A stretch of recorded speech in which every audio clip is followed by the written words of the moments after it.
네, 뉴스업 시작하겠습니다. 더불어민주당이 주도하는 최상병 특검법이 오늘 국회 본회의에서 표결 처리될 전망입니다. 21대 국회에서 윤석열 대통령의 거부권 행사로 폐기됐던 최상병 특검법, 어제 국회 본회의에서 다시 상정된 이후 국민의힘은 무제한 토론, 필리버스터에 돌입했습니다. 박정현 기자의 보도입니다. 우원식 국회의장은 예정보다 1시간 늦은 오후 3시를 넘겨 본회의를 열었습니다. 예정됐던 경제 분야 대정부 질문 대신 최상병 특검법을 1번 안건으로 올렸습니다. 우 의장은 지연된 진상규명이 신속히 이뤄져야 한다며 윤석열 대통령을 향해선 제2요구권 행사 자제를 촉구했습니다.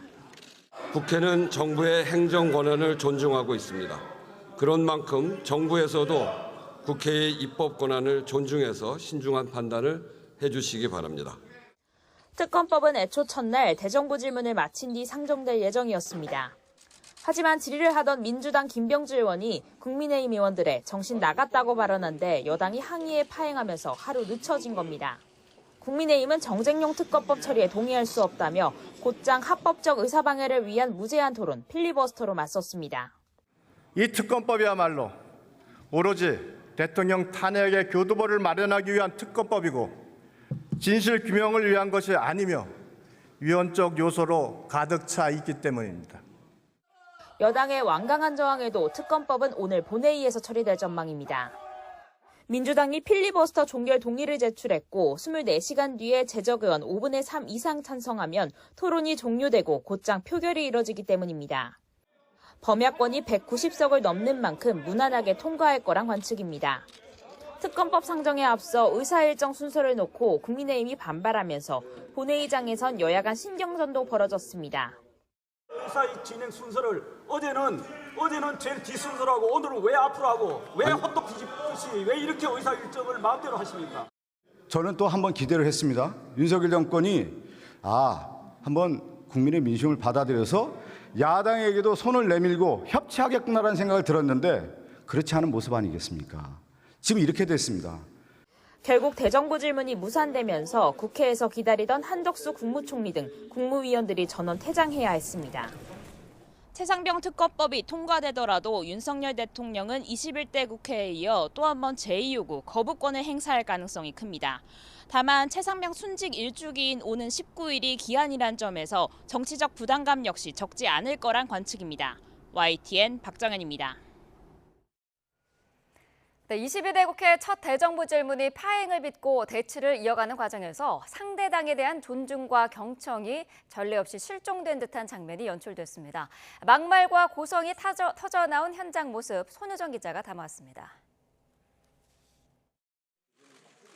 대정부 질문 2일차 본회의를 앞두고 국민의힘은 정신 나간 여당이란 표현을 쓴 김병주 의원의 사과를 거듭 촉구했습니다. 자기 의사를 표현함에 있어서 그야말로 국회의원 품격에 전혀 맞지 않는 막말, 망언 수준의 거친 말을 한 것을 문제를 삼는 겁니다.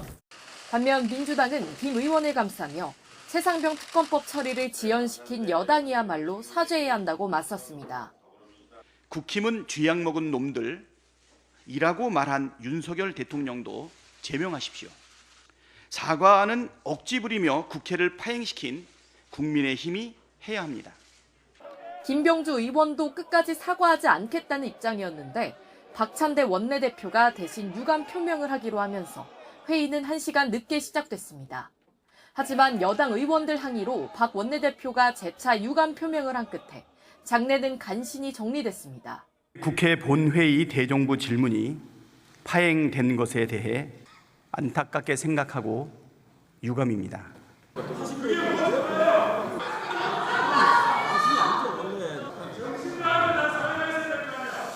발언에 대해서 조금 보완하시겠다고 하니까 대정부 질문 중에 있었던 여러 공방 중에 우리 당 의원의 거친 언사에 대해서 유감을 표하는 바입니다. 이상입니다. 최상병 특검 상정에 앞서 국민의힘은 민주당의 강행 처리를 규탄했는데 야유하는 듯한 답변이 한 목소리로 터져나오기도 했습니다. 국민께 이렇게 22대 국회를 만들어가고 있다고 떳떳이 말씀하실 수 있으세요? 민주당 이름 앞에 더불어라는 말을 붙일 수 있습니까? 특검 처리 항의 차원에서 돌입한 여당의 필리버스터. 관례이자 상호 존중의 취지로 건넸던 토론자와 국회의장 간 인사도 생략됐습니다. 유상범 의원 나오셔서 토론해 주시기 바랍니다. 저한테 인사 안 하시나요? 인사 받으실 수 않고 행동만 해주시면 인사할 거죠. 그러면 인사하셔야지. 그렇게 생각하세요? 저는 그렇게 생각 안 해요. 국회의장의 제지에도 다른 당 의원을 겨냥한 고성과 항의는 본회의 내내 이어졌습니다. 상호 예의와 경청의 문화는 사라지고 대립과 갈등만 거듭되는 정치권의 현 주소를 적나라하게 드러냈다는 지적도 나옵니다. YTN 손효정입니다. 국회 본회의 상황과 맞물려 국민의힘 당권 주자들 사이에서도 최상병 특검법 논쟁이 재점화됐습니다. 원희룡 후보는 제3자 추천 특검을 꺼낸 한동훈 후보의 궤변을 멈추라고 촉구했고, 한 후보는 비판만 하지 말고 대안을 내라고 맞섰습니다. 임성재 기자의 보도입니다. 민주당 주도의 최상병 특검법이 국회 본회의에 상정된 당일 국민의힘 당권 주자들도 특검을 놓고 다시 격돌했습니다. 먼저 원희룡 후보는 한동훈 후보가 제안했던 제3자 추천 특검법은 당론과 충돌하는 궤변이라고 공세를 펼쳤습니다. 당론에 위배하는 것을 일방적으로 내놓고는 역시 당론 위배의 대안을 내놔라. 이것은 금식이 당론인 우리 당에게다가 메뉴를 자꾸 내놓으라고 하는 궤변이고요. 한 후보가 특검 추천자로 향후 재판 과정에 관여하게 될 대법원장을 지목한 건 역시 삼권 분립에 어긋나는 일이라고 꼬집었습니다. 이에 한 후보는 과거 MB 특검 당시 대법원장이 추천하는 특검 논쟁이 있었지만 헌법재판소에서 위헌이 아니란 결정이 나왔다고 반박했습니다. 특히 대안도 없이 민주당이 주도하는 특검 전국에 일방적으로 끌려다니기만 할 거냐고 반문했습니다. 대안을 제시해 주셔야 한다고 생각합니다. 대안이 없다 그러면 없는데 그냥 싫다. 그건 싫은 거지 대안이 아니잖아요. 예. 하지만 나경원, 윤상현 후보도 한 후보의 특검론은 각각 윤석열 대통령을 무너뜨릴 수 있다고 민주당 당대표나 할 소리라고 반대의 뜻을 분명히 했습니다. 나 후보는 또 친윤, 비윤 같은 계파에 선을 그으며 차별성을 부각했고, 이 또 다른 계파가 시작된 것 같아요. 너무 싸워요. 너무 싸워요. 또 대통령 너무 팔아도 안 되고요. 대통령하고 또 너무 각세워도 안 됩니다. 윤 후보 역시 당 핵심 지지층인 TK의 결단으로 전국 정당으로 가야 할 때라며 당원 민심에 호소했습니다. 확장을 할 수 있는 수도권에서 이기는 선거를 치른 경험이 있고 누구보다도 보수 적통을 자처하는 사람이 누구냐? 윤상현이다. 당권 주자 간 신경전이 과열됐다는 지적이 나오는 가운데 전당대회 선거관리위원회는 각 후보 측에 경고 메시지를 남겼습니다. 민주당이 발의한 최상병 특검법은 국회 본회의 통과가 유력시되고 대통령 거부권 행사 가능성 또한 적지 않습니다. 이에 따라 오는 23일 국민의힘 전당대회 막판까지 특검 공방은 계속될 거란 전망이 나옵니다. YTN 임성재입니다. 국민의힘 나경원, 원희룡, 한동훈 당대표 후보가 인천에서 열리는 국내 최대 보수단체인 한국자유총연맹 70주년 기념식에 참석합니다. 이들은 각자 차기 당대표 적임자임을 강조하며 핵심 보수 지지층 표심 잡기에 나선다는 계획입니다. 나 후보는 또 김태흠 충남지사, 이장우 대전시장을 잇따라 만나고 원희룡, 한동훈 후보는 유정복 인천시장을 각각 만나 접촉면을 넓힙니다. 윤상현 후보는 이틀 연속 의성, 영천, 경주, 포항 등 대구 경북 지역을 찾아 당원들에게 지지를 호소할 예정입니다. 더불어민주당이 검사 4명 탄핵 소추안을 발의한 것을 두고 후폭풍이 거셉니다. 국민의힘은 이재명 전 대표 수사에 대한 보복이자 적반하장이라고 비판했고, 민주당은 검사들을 상대로 한 강도 높은 조사를 예고했습니다. 정인용 기자입니다. 민주당의 탄핵소추안 대상에는 엄희준, 강백신, 박상용, 김영철 검사가 포함됐습니다. 장시호 씨에게 위증을 교사한 의혹을 받는 김영철 검사 외에는 각각 쌍방울 대북송금, 대장동 백현동 특혜 의혹 수사를 맡았던 이력이 있습니다. 4명 가운데 3명이 이재명 전 대표 수사를 맡았다는 공통점이 있는 셈인데, 국민의힘이 이 전 대표 방탄만을 위한 탄핵 시도라고 강하게 반발하는 이유입니다. 이재명 수사가 대한민국 헌법 정신에 위배되지 않았다면 이재명 수사검사가 탄핵의 위협을 당할 일은 없었을 것입니다. 이재명의 대권 야욕을 위한 책동입니다. 한동훈 당대표 후보도 권력형 무고나 다름없다며 판사를 탄핵하기 위한 사전 절차라는 주장도 내놨습니다. 유죄 판결 이후에 판사를 탄핵할 빌드업이자 판사 겁박을 하는 것이다라고 생각합니다. 탄핵을 남발하고 탄핵이 기각돼도 어떤 정치적인 책임을 지지 않고 정치적인 부끄러움조차 느끼지 않는 민주당은 탄핵안을 국회 본회의 표결에 올리기 전 법사위 차원에서 먼저 조사할 예정인데 검사들을 증인대에 세우는 청문회도 검토하고 있습니다. 탄핵소추 사건은 국회법상 국정조사처럼 강도 높게 조사할 수 있는 권한이 있는 만큼 이를 적극 활용하겠다는 겁니다. 국회법에 있기 때문에 그 절차에 따라서 그분들의 지금 제기된 의혹과 혐의 이런 부분들을 조사하는 차원이고 그건 당연히 국회에서 권한을 받은 거고요. 검사 탄핵에 반발해 기자회견까지 자청한 이원석 검찰총장을 향해서는 대놓고 정치하기로 한 거냐고 꼬집기도 했습니다. 존재감 없는 검찰총장이 꼭 검사 탄핵이 있을 때에만 목소리를 내니 정치적 발언과 행위를 삼가해야 할 검찰이 아예 대놓고 정치하기로 한 것입니까? 여당은 검사 탄핵이 이재명 방탄을 적나라하게 드러낸 사례라며 대대적인 공세를 예고했고 야당은 검사 또한 법 앞에 평등해야 한다고 맞섰습니다. 여야 대치 전국에 정치적 타협이 불가능한 또 하나의 뇌관으로 떠올랐습니다. YTN 정인용입니다. 네, 검사 탄핵안 발의에 검찰 안팎에서도 반발이 잇따르고 있습니다. 현직 검사들은 검찰 내부망에서, 원로 검사들은 별도 성명을 통해 국회 입법 독주를 견제해야 한다고 비판했습니다. 신지원 기자입니다. 민주당의 검사 탄핵안 발의에 검찰 안팎은 분노로 들끓고 있습니다. 내부 전산망에 게시된 검찰총장의 검사 탄핵 비판 입장문에는 댓글이 빗발쳤습니다. 이 전 대표의 후원금 의혹을 수사하고 현재 대장동 사건 공소유지를 담당하고 있는 이창수 서울중앙지검장은 우리나라 법치가 이렇게 한순간에 무너질 줄은 몰랐다며 삼권 분립이 규정된 대한민국에서 입법부의 탄핵소추권 남용이 바로잡혀야 한다고 밝혔습니다. 지난 2년간 서울중앙지검장에 역임하며 이재명 전 대표에 대한 수사를 지휘했던 송경호 부산고등검찰청장은 실무를 담당한 후배 검사 대신 자신을 탄핵하라고 올렸습니다. 검찰 간부와 평검사들의 댓글도 잇따랐습니다. 마지막 검사 한 명까지 탄핵당하더라도 범죄자는 처벌되는 것이 헌법 정신이라며 굴하지 않겠다는 의지를 다지거나 전국 청별로 검사회의를 열어 현안을 논의하고 입장을 발표해야 한다는 의견도 나왔습니다.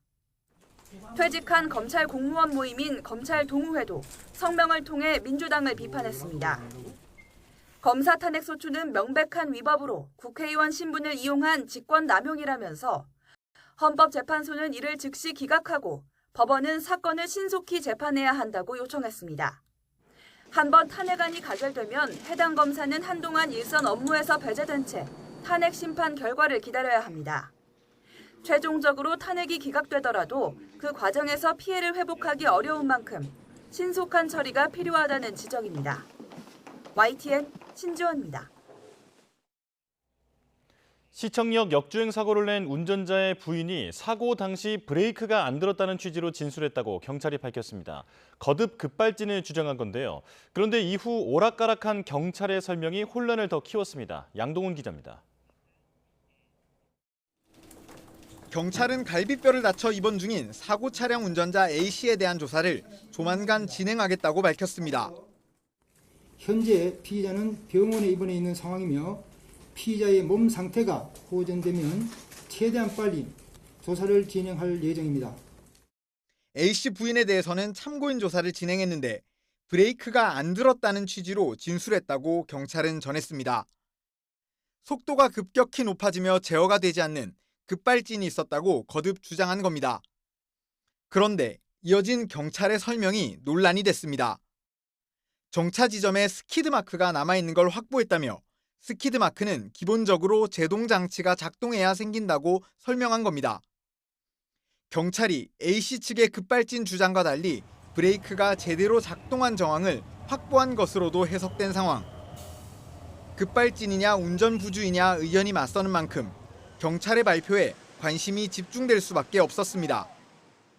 그런데 이후 경찰은 스키드 마크가 아니라 부동액이나 엔진오일, 냉각수 때문에 생긴 유류물 자국을 착각했다며 정정을 요청했습니다. 경찰은 블랙박스와 사고 현장 주변 CCTV, 사고 기록 장치 데이터 등을 국과수 등에 감정 의뢰해 급발진 여부를 명확히 밝힌다는 입장입니다. 앞서 경찰은 급발진은 피의자의 진술뿐이라며 신중한 입장을 보이기도 했습니다. 하지만 오락가락한 경찰 발표가 사건을 둘러싼 여러 루머가 떠도는 상황에서 오히려 혼란을 키웠다는 지적을 피할 수 없어 보입니다. YTN 양동훈입니다. 시청역 사고 직후 현장에 출동했던 119 구조대의 바디캠 영상이 공개됐습니다.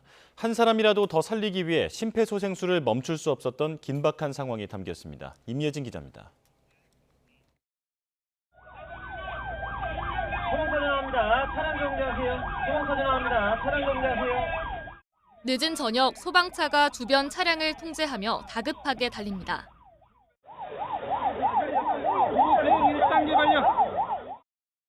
도착한 현장은 아비규환입니다. 사이렌 소리가 가득한 가운데 분주하게 움직이는 구급대원들이 보이고 부서진 차들 주변에 사람들이 쓰러져 있습니다. 이들에게 심폐소생술을 하는 구급대원들. 제발 호흡이 돌아오길 바라며 연신 가슴을 누르는 모습이 다급해 보입니다. 역주행 차량이 덮친 인도 쪽도 상황이 심각합니다. 자전거와 오토바이가 어디선가 튕겨나온 듯 널브러져 있고 인도와 도로를 가르던 난간도 형체를 알아볼 수 없을 정도로 부서져 당시 충격이 얼마나 강했는지 보여줍니다.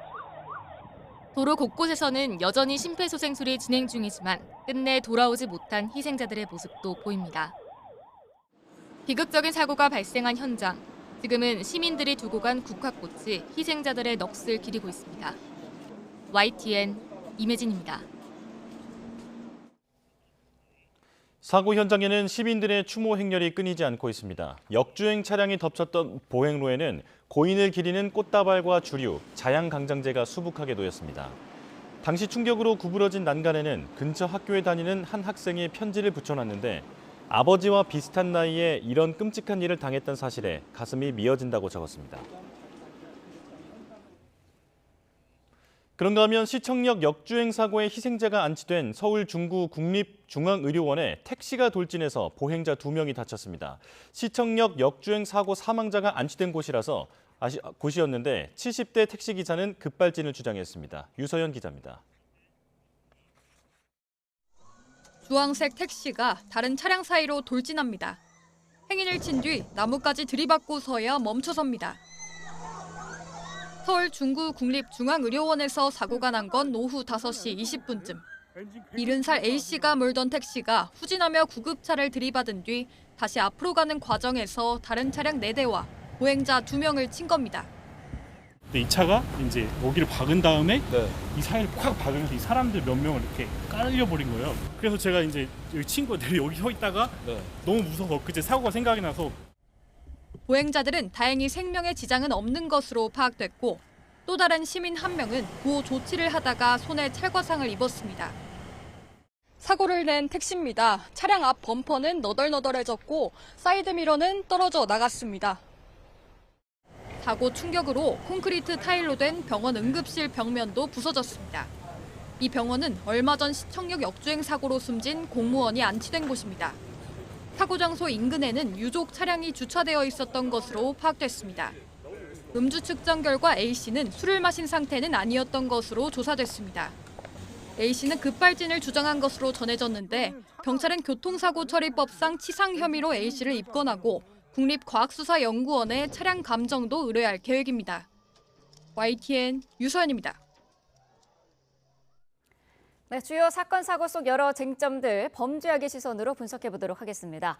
오윤성 순천향대 경찰행정학과 교수와 함께합니다. 어서 오십시오. 네, 안녕하세요. 네, 자 먼저 시청역 교통사고 참사부터 짚어보도록 하겠습니다. 어제 경찰의 2차 수사 브리핑이 있었는데 스키드 마크가 있다고 했다가 1시간 만에 없다고 이제 정정을 하면서 논란이 되기도 했는데 이 스키드 마크라는 거는 급발진 여부를 판단할 수 있는 중요한 단서 가운데 하나죠. 예, 그렇습니다. 이 스키드 마크라고 하는 것이 어떻게 보면은 그 여러분 쉽게 말씀을 드리면 그 타이어 자국이 나와 있는 거죠. 네. 갑자기 확 이렇게 브레이크를 밟으면 이 타이어하고 이 도로가 마찰이 되면서 타이어 자국이 남는 거예요. 네. 근데 이제 실제로 이번에 그 스키드 마크가 있었다라고 얘기를 했었다가 그게 아니라 부동액, 엔진 오일, 냉각수 때문에 생긴 유류물 자국이다라고 이제 정정을 했습니다. 네.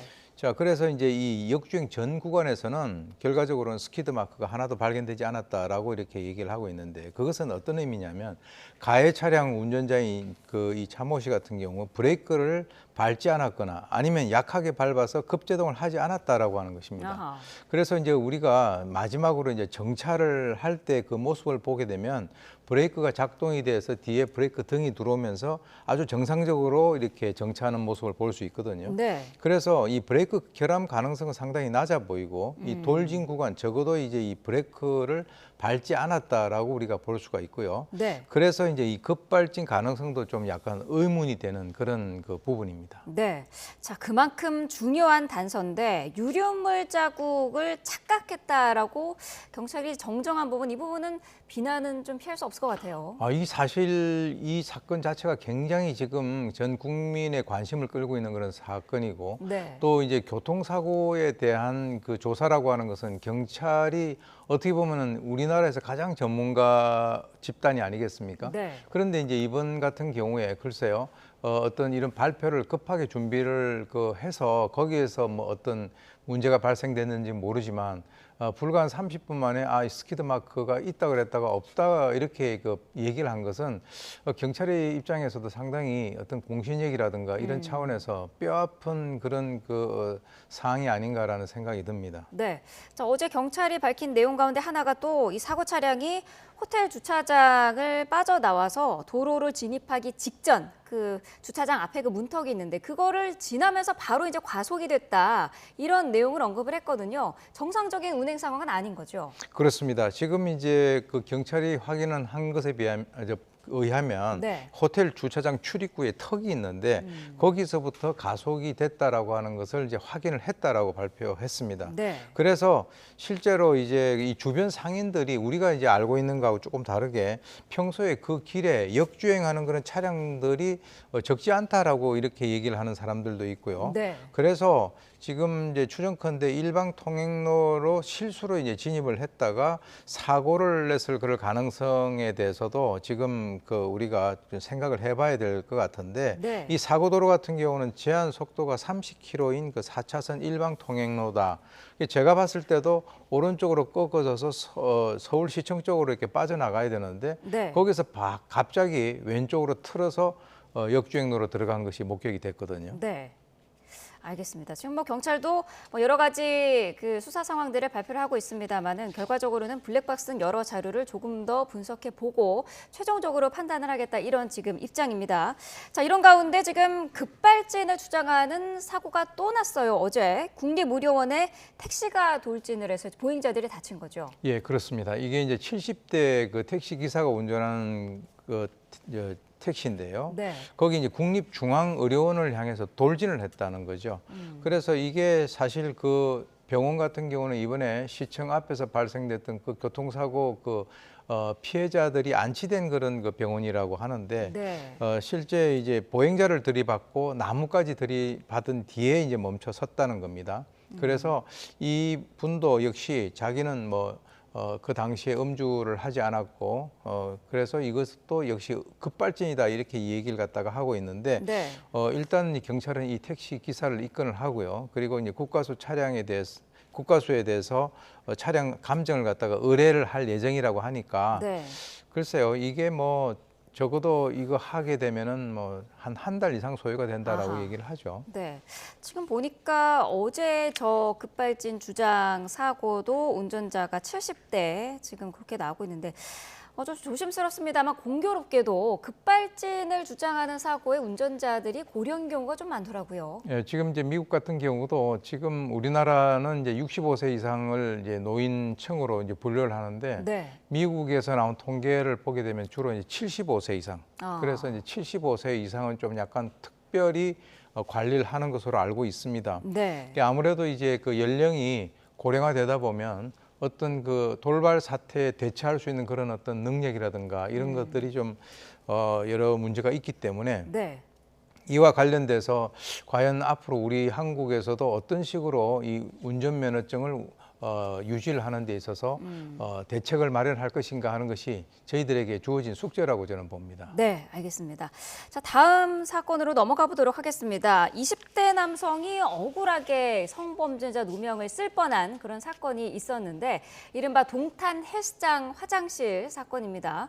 어쨌든 이거 사건 발생 엿새 만에 무혐의로 최종 종결은 된 거죠? 네, 그렇습니다. 2024년 6월 24일입니다.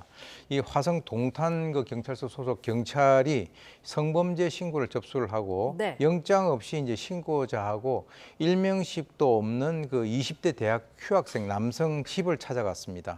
그래서 전날 CCTV를 확인을 하니까 인상착의가 유사하다라고 하는 이런 그 일방적인 주장과 함께 이 성범죄자로 특정하는 듯한 부적절한 그 발언이 있었다라는 것이죠. 네. 그래서 며칠 뒤에 이 남성이 경찰서를 찾아가니까 본인이 이미 강제추행죄로 입건이 돼 가지고 이제 논란이 된 사건인데 네. 특히 이제 시민과 접촉하는 그 과정에서 반말이라든가 이런 그 녹취록이 공개되고 난 이후에 또 6월 27일 날 이 신고를 했던 여성이 자기가 허위 신고를 한 것이다라고 이제 자백을 하면서 네. 경찰은 해당 사건에 대해서 무혐의 결론을 내리고 입건을 취소하면서 사건을 종결 처리한 것입니다.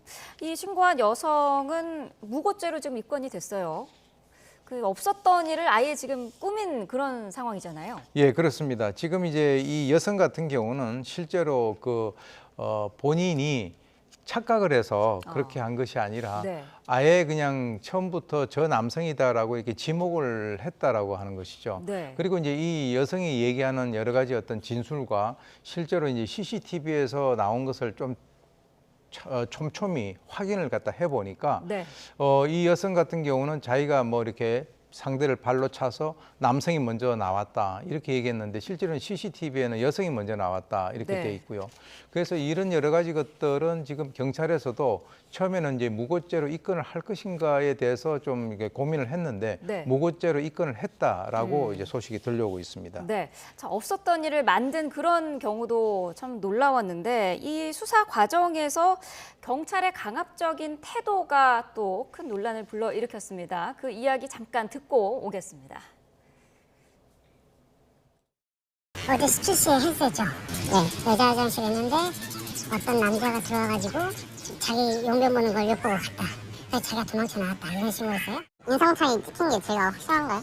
그러니까 했었잖아. 천천히 해. 속도로. 내용 다 아시는 거예요, 그래서. 근데 뭐 그런 적 없어요? 무슨 소리? 네, 없죠. 당연히 없죠. 그냥 가만히 있으시면 그냥 기다리세요, 그럼. 네, 자, 경찰의 조사 과정에서의 녹취 내용을 들으셨는데 어떻게 들으셨습니까?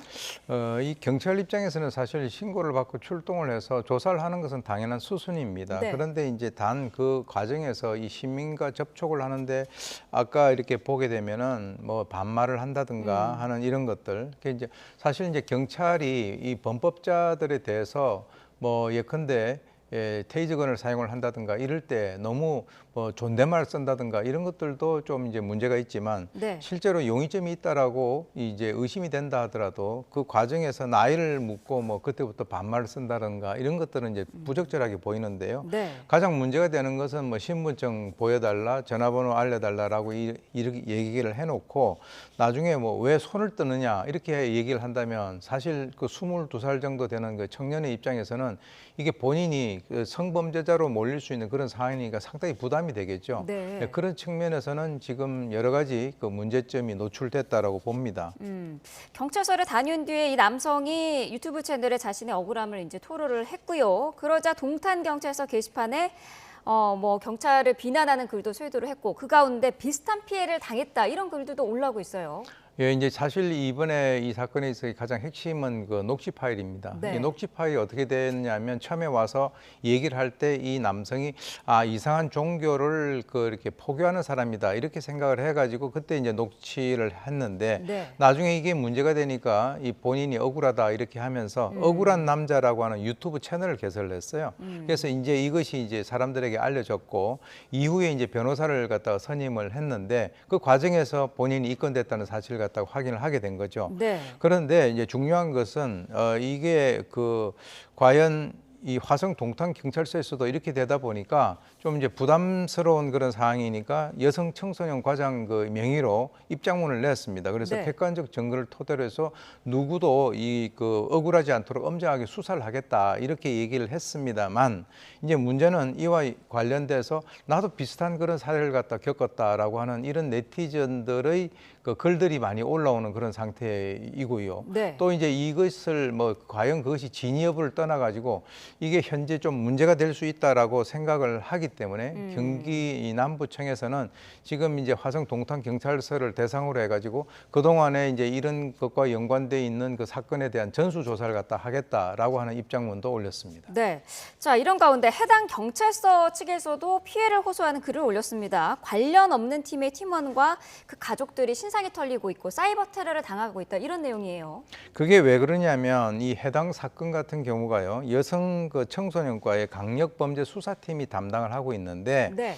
사건의 종결 통지가 이제 여성 청소년과의 이제 수사 1팀장 명의로 돼 있어 가지고 이제 네티즌들이 이 팀이 담당하는 것으로 오인을 하고요. 그 팀원들에 대해 가지고 여러 가지 어떤 개인 신상을 털어서 사이버 테러를 하고 있는 그런 상황이라는 거죠. 네. 사실 이것 때문에 이제 일파만파가 되고 있는데 지금 이제 그 해당 팀장이 이것과 연관돼서 사이버 테러를 멈춰줄 것을 지금 이제 호소를 하고 있고요. 네. 앞으로 이와 연관돼서 이제 또 추가적으로 하게 된다면 법적인 조치를 갖다가 하겠다 이런 식으로 얘기를 하고 있습니다. 네. 자, 경기 남부경찰청 해당 경찰서 담당 부서에 대한 감찰, 지금 전수조사 말씀하신 것처럼 들어간다고 하는데 어떤 점들을 주로 들여다볼까요? 일단 이제 여러 사람들이 피해를 당했다라고 하니까 그 네. 사람들의 말이 이제 과연 진실인지 아닌지 그것을 갖다 따져봐야 될 것 같고요. 특히 이 사건과 연관해서 과연 그 CCTV 영상 같은 것을 제대로 확인을 하고 난 이후에 이 사람을 어떻게 보면은 범인으로 좀 특정하는 그런 쪽으로 갔는가. 아까 말씀드렸지만 CCTV 영상을 어떻게 그 진술을 갖다가 받게 됐냐면 네. 이 피해자의 어머니가 거기 가서 마침 그 피해 여성을 만났다는 거예요. 그랬더니 이제 그 피해 여성이 얘기하는 것과 CCTV 영상에 나오는 거하고 이 비교를 했을 때 이게 해당 남성보다 자기가 먼저 나왔는데 남성을 발로 차니까 남성이 도주했다 이런 식으로 얘기해가지고 앞뒤가 안 맞았단 말이죠. 이런 조사라고 하는 것이 실제로 이 피해자의 가족에 의해서 이루어졌다. 이런 것을 포함을 해서 광범위하게 아마 감찰을 할 것으로 봅니다. 네. 자, 다음 사건으로 넘어가 보도록 하겠습니다. 10대 남자 고등학생이 또래인 여학생을 흉기로 공격하는 일이 발생을 해서 참 충격적인 그런 일이었는데 사건 개요를 좀 설명을 해주시죠. 예, 이게 2024년 7월 1일 날 그 3시 반경에 경기 안산시 다낭구에 있는 한 그 학원과 상가 화장실에서요.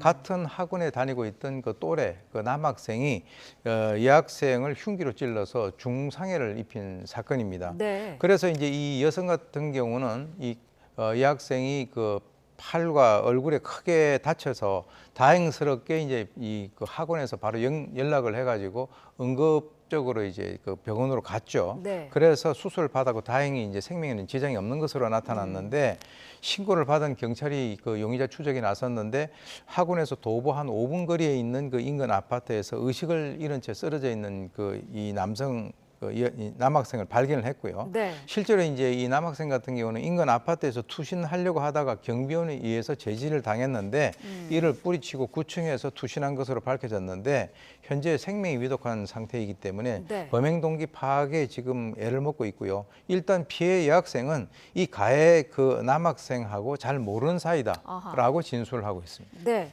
자, 가해 학생 20cm 길이의 흉기를 사용했다고 하는데 지금 경찰도 계획 범죄로 보고 있는 거죠? 보통 20cm 흉기라고 하는 것이 보통 일반 조그만 주머니 칼이라든가 이거하고 좀 다르지 않습니까? 네. 뭔가 목적이 있어 보인다는 거죠. 그래서 실제로 이제 그 당시의 상황을 보게 되면 둘이가 학원으로 올라가는 엘리베이터를 동시에 탔는데 엘리베이터에서 내리자마자 이 남학생이 이 여학생을 그 인근에 있는 그 남성 화장실로 끌고 가서 바로 이제 공격을 했다라고 하는 것이죠. 그러니까 네. 대상을 특정을 해놓고 범행 시각과 장소를 본인이 선택을 해서 한 그런 계획 범죄라고 생각이 듭니다. 네, 앞서서도 잠깐 언급을 하셨습니다만 대상은 특정했습니다만은 이 피해 학생 여학생의 그 말로는 모르는 사이였다라는 거거든요. 이 부분은 어떻게 봐야 될까요? 글쎄요, 이것이 이제 우리가 통상 얘기하는 그 뭐 정오 범죄 또는 묻지마 범죄. 요즘에는 이제 그것이 이제 경찰청에 의해서 이상 범죄로 용어가 이제 통일이 됐습니다만은 네. 그와 연관돼 가지고 실제로 이 남성 그 남학생이 이 여학생하고 이전에 있어서의 어떤 원한 관계라든지 이런 것이 있는가라고 하는 것을 따져볼 필요가 있는데요. 네. 실제로 이제 이와 유사한 사건이 언제 있었냐면 2000년도 중반에 천안에서 한 고교생이 가정폭력 피해를 당해서 굉장히 분노한 상태에서 같은 동에 살고 있는 그 여학생을 앞 엘리베이터에서 찔러서 살해한 그런 사건이 있었거든요. 네. 그 당시에도 이제 직접적인 원한 관계는 없었지만 자기의 어떤 내면의 불만을 약한 상대를 선택을 해가지고 공격을 한 그런 사례인데 그런 의미에서는 이 약간의 어떤 그 이상 범죄의 그 어떤 가능성도 우리가 배제를 할 수 없다라고 보는데 네. 자관 이 남학생이 좀 이렇게 정신을 다시 깨서 그 이유를 갖다가 확인을 할 필요가 있다라고 봅니다. 네, 지금 이 남학생은 중태로 알려져 있고요. 의식이 없는 상태입니다. 앞으로 좀 더 조사가 이루어져야 될 것 같습니다. 자, 끝으로 간략히 한 가지 더 짚어보도록 하겠습니다. 현직 육군 간부가 전역자들의 정보를 빼내서 마약류 의약품을 처방받은 그런 사건이 발생을 했는데 무려 90여 명의 정보를 도용했더라고요. 예, 사실 이 사건이 드러나게 된 것은 자신의 어떤 사람이 신고를 한 거예요. 자기 이름으로 마약성 의약품이 처방된 그 사실에 대해서 인지를 한 피해자가 보건당국에 신고를 하면서 이제 드러났는데요. 네. 지금 이제 드러난 그 내용을 보게 되면 현직 육군 간부 이 40대 남성인데 지금 계급은 나오지 않았습니다. 이 남성 B 씨가 군에서 사용하는 그 내부 전산망에 인트라넷이라는 게 있어요. 네. 근데 이 인트라넷 군 내부 통신망에서 전역자 90명의 이름, 주민등록번호, 이 개인정보를 빼돌리고 난 이후에 이 마약류 의약품을 처방받아 오다가 이제 적발이 된 거죠. 그래서 이제 몰래 훔쳤던 확보한 그 개인 정보를 중심으로 해서 가짜 신분증을 만들고 반년 넘게 마약류 처방을 받아왔는데요. 네. 이제 혼자 한 게 아니라 지인인 30대 여성과 같이 했고요. 병원 한 90여 곳을 돌아다니면서 마약류 의약품을 처방받았습니다. 그런데 병원도 사실 본인 확인을 하지 않습니까? 뭐 5월부터는 신분증 확인 제도도 도입이 되고 있는데요. 네. 실제로 이제 올부터 이제 신분증 의무 확인 제도가 지금 실시가 되고 있긴 있지만 이번 네. 사건의 계기로 해서 한번 확인을 해보니까 환자가 많이 바쁜 시간에는 일일이 그 개인의 신분증을 확인을 할 수 없는 그런 상황이다 이렇게 변명을 하고 있는 그런 상황이죠. 즉 제대로 이제 이 제도가 만들어지긴 했지만 네. 잘 지켜지지 않고 있다라고 하는 현실을 그대로 이제 보여주고 있는 것인데 네. 지금 현재 현직 군인인 이 B 씨 같은 경우는 군 수사 당국에 갔고요. 네. 그리고 이제 함께 범행을 저지른 여성 같은 경우는 지난달 말에 검찰에 넘겨져서 지금 조사를 받고 있는 그런 상황입니다. 네. 자, 군의 정보 보호도 너무 허술한 거 아니냐 이런 지적도 있는데요. 어떻게 보시나요? 실제로 이제 육군의 입장은 내부망에서 개인 정보가 빠져나갔다라고 하는 것이 이제 이번에 이제 드러난 게 처음이고 네. 이전에 어떤 정도로 이런 피해가 있었는지에 대해서는 좀 더 확인을 해봐야 되겠지만 이 수사가 마무리되는 대로 이 법과 규정에 따라서 만약에 어떤 보안에 문제가 있다라고 하면은 이를 보완하기 위해서 좀 더 이제 조치를 강화할 그럴 생각이다라고 입장을 밝혔습니다. 네. 자, 한 가지만 더 여쭤보겠습니다. 피해자들 같은 경우에는 지금 마약류 의약품 처방 내역이 이제 기록에 남아 있다는 게 상당히 불안할 텐데 이거는 범죄로 확인이 되면 삭제가 가능한가요? 그렇습니다. 이건 이제 지난번에 우리 강남에서 학생들 대상으로 해서 마약류를 갖다 투약한 그런 적이 있지 않았습니까? 네. 그거는 이제 개인들이 그러한 상대의 의도를 갖다가 모르고 이렇게 받은 것이고 특히 이번 같은 경우는 본인은 마약류를 갖다가 처방받는 데 있어서 전혀 역할을 하지 않고 네. 오히려 정보 보호 관리를 갖다 잘못해서 그것에 대한 피해를 입은 상황이기 때문에 이것에 대한 어떤 개인의 기록이라든가 이 내역은 아마 조치가 될 것으로 그렇게 봅니다. 알겠습니다. 자, 주요 사건 사고 내용들 자세히 짚어봤습니다. 오윤성 순천향대 경찰행정학과 교수와 함께했습니다. 오늘 나와주셔서 감사합니다.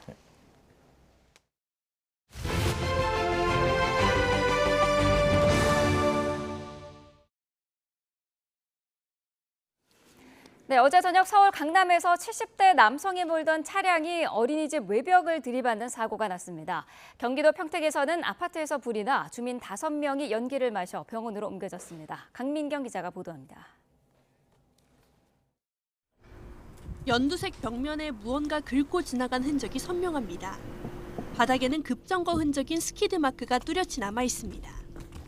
어제 저녁 7시 반쯤 70대 남성이 몰던 승용차가 서울 윤현동 골목에 주차된 차량과 어린이집 외벽을 들이받았습니다.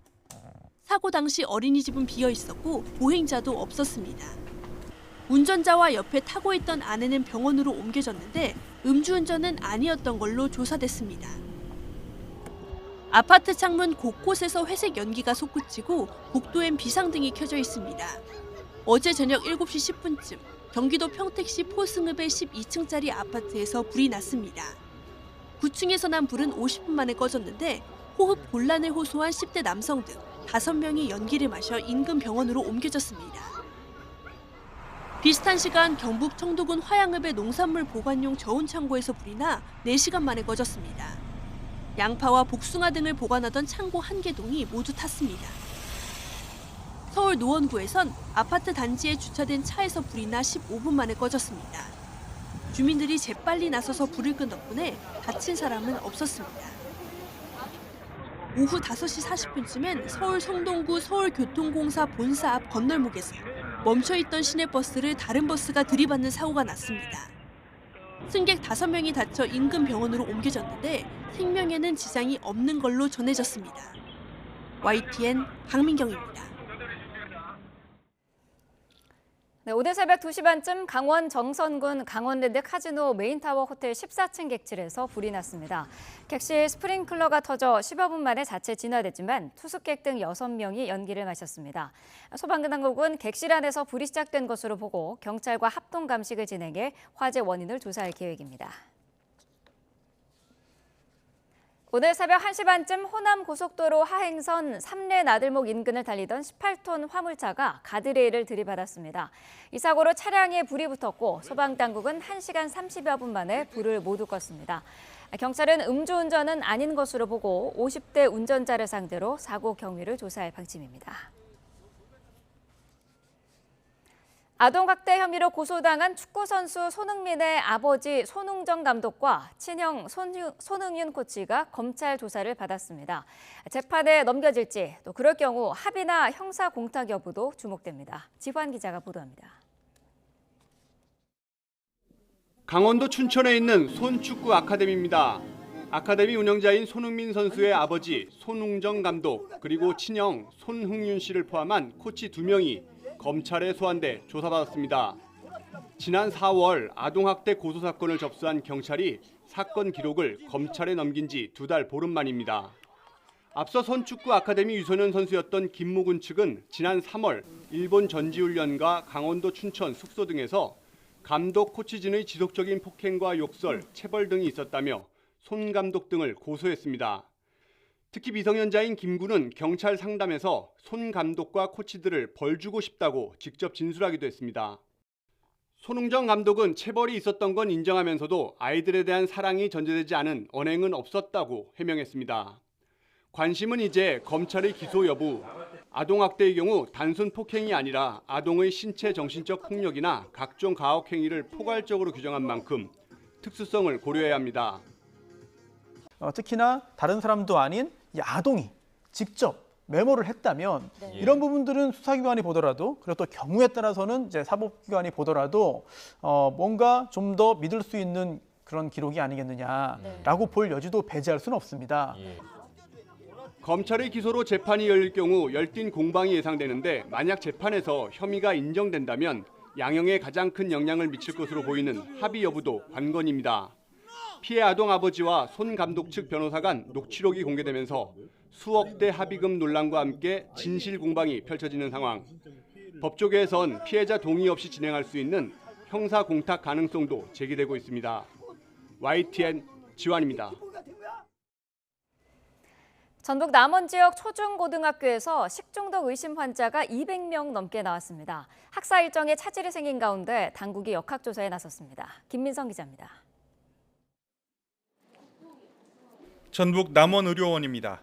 수업이 한창일 시간 학생 몇몇이 병원을 찾았습니다. 식중독 의심 증상 때문입니다. 전북부터 갑자기 5월 해소하고 열이 38도, 60도 올라가면서 지금 학교에 조절했는데요. 오늘 반 친구들도 기도하고 농사를 다 연락을 못 온 친구들도 벌써만 신고됐었고. 맨 처음 의심 환자가 나온 건 지난 2일. 남원 시내 초중고등학교 50여 곳 중 15곳에서 환자가 나왔습니다. 남원 전체에서 200명 넘는 학생과 교직원이 비슷한 증세를 보였습니다. 몇몇 학교는 일찌감치 일과를 마무리하거나 아예 휴업했습니다. 7월 초라 기말고사를 치르던 이 학교는 의심 환자가 속출하자 시험까지 미뤘습니다.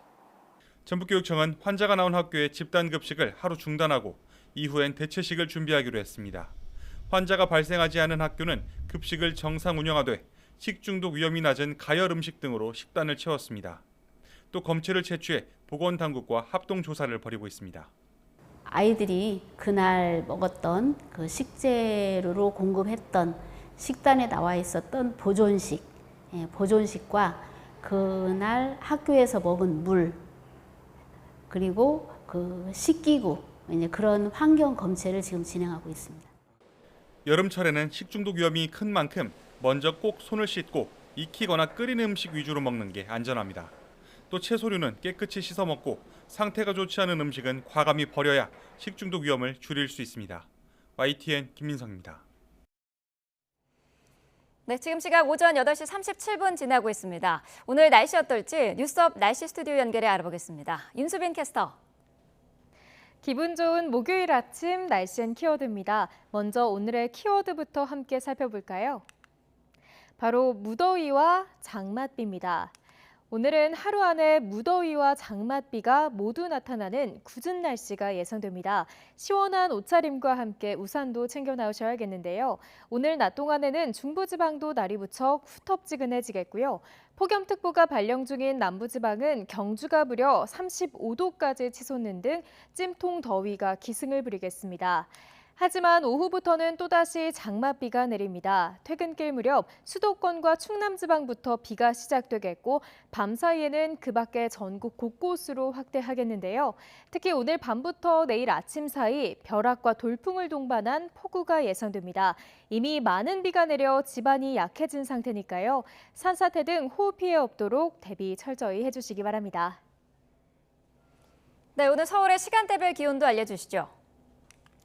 네, 오늘 서울 아침 기온은 23.2도로 출발했습니다. 한낮 시간인 오후 2시에는 30도까지 오르겠고요. 습도가 높은 탓에 체감하는 더위는 이보다 더 심하겠습니다. 이후 퇴근길 무렵에는 서울에 장맛비가 내리기 시작하면서 기온이 27도 선까지 떨어지겠습니다.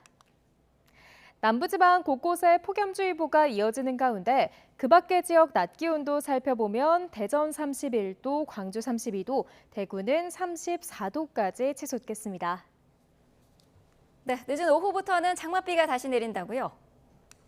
네, 맞습니다. 우선 남서풍의 영향으로 제주도는 오전까지, 호남과 경남 서부는 오전부터 오후 사이 산발적인 비가 내리겠고요. 늦은 오후부터는 점차 정체전선의 영향으로 서울 등 중부와 경북 북부에 장맛비가 내리겠습니다. 이후 내일은 전국이 정체전선의 영향권에 들겠는데요. 예상되는 비양은 충남에 150mm 이상, 충북과 전북에도 120mm 이상의 폭우가 쏟아지겠고 서울 등 그 밖의 내륙에도 최고 80mm의 많은 비가 내리겠습니다. 특히 취약 시간대인 밤 사이 시간당 20에서 최대 50mm의 집중호우가 예상되는 만큼 더욱 주의를 기울여 주시기 바랍니다. 이번 비는 내일 오후면 대부분 그치겠지만 주말 사이 또다시 전국 곳곳에 강한 장맛비가 내릴 전망입니다. 지금까지 날씨 앤 키워드의 윤수빈이었습니다.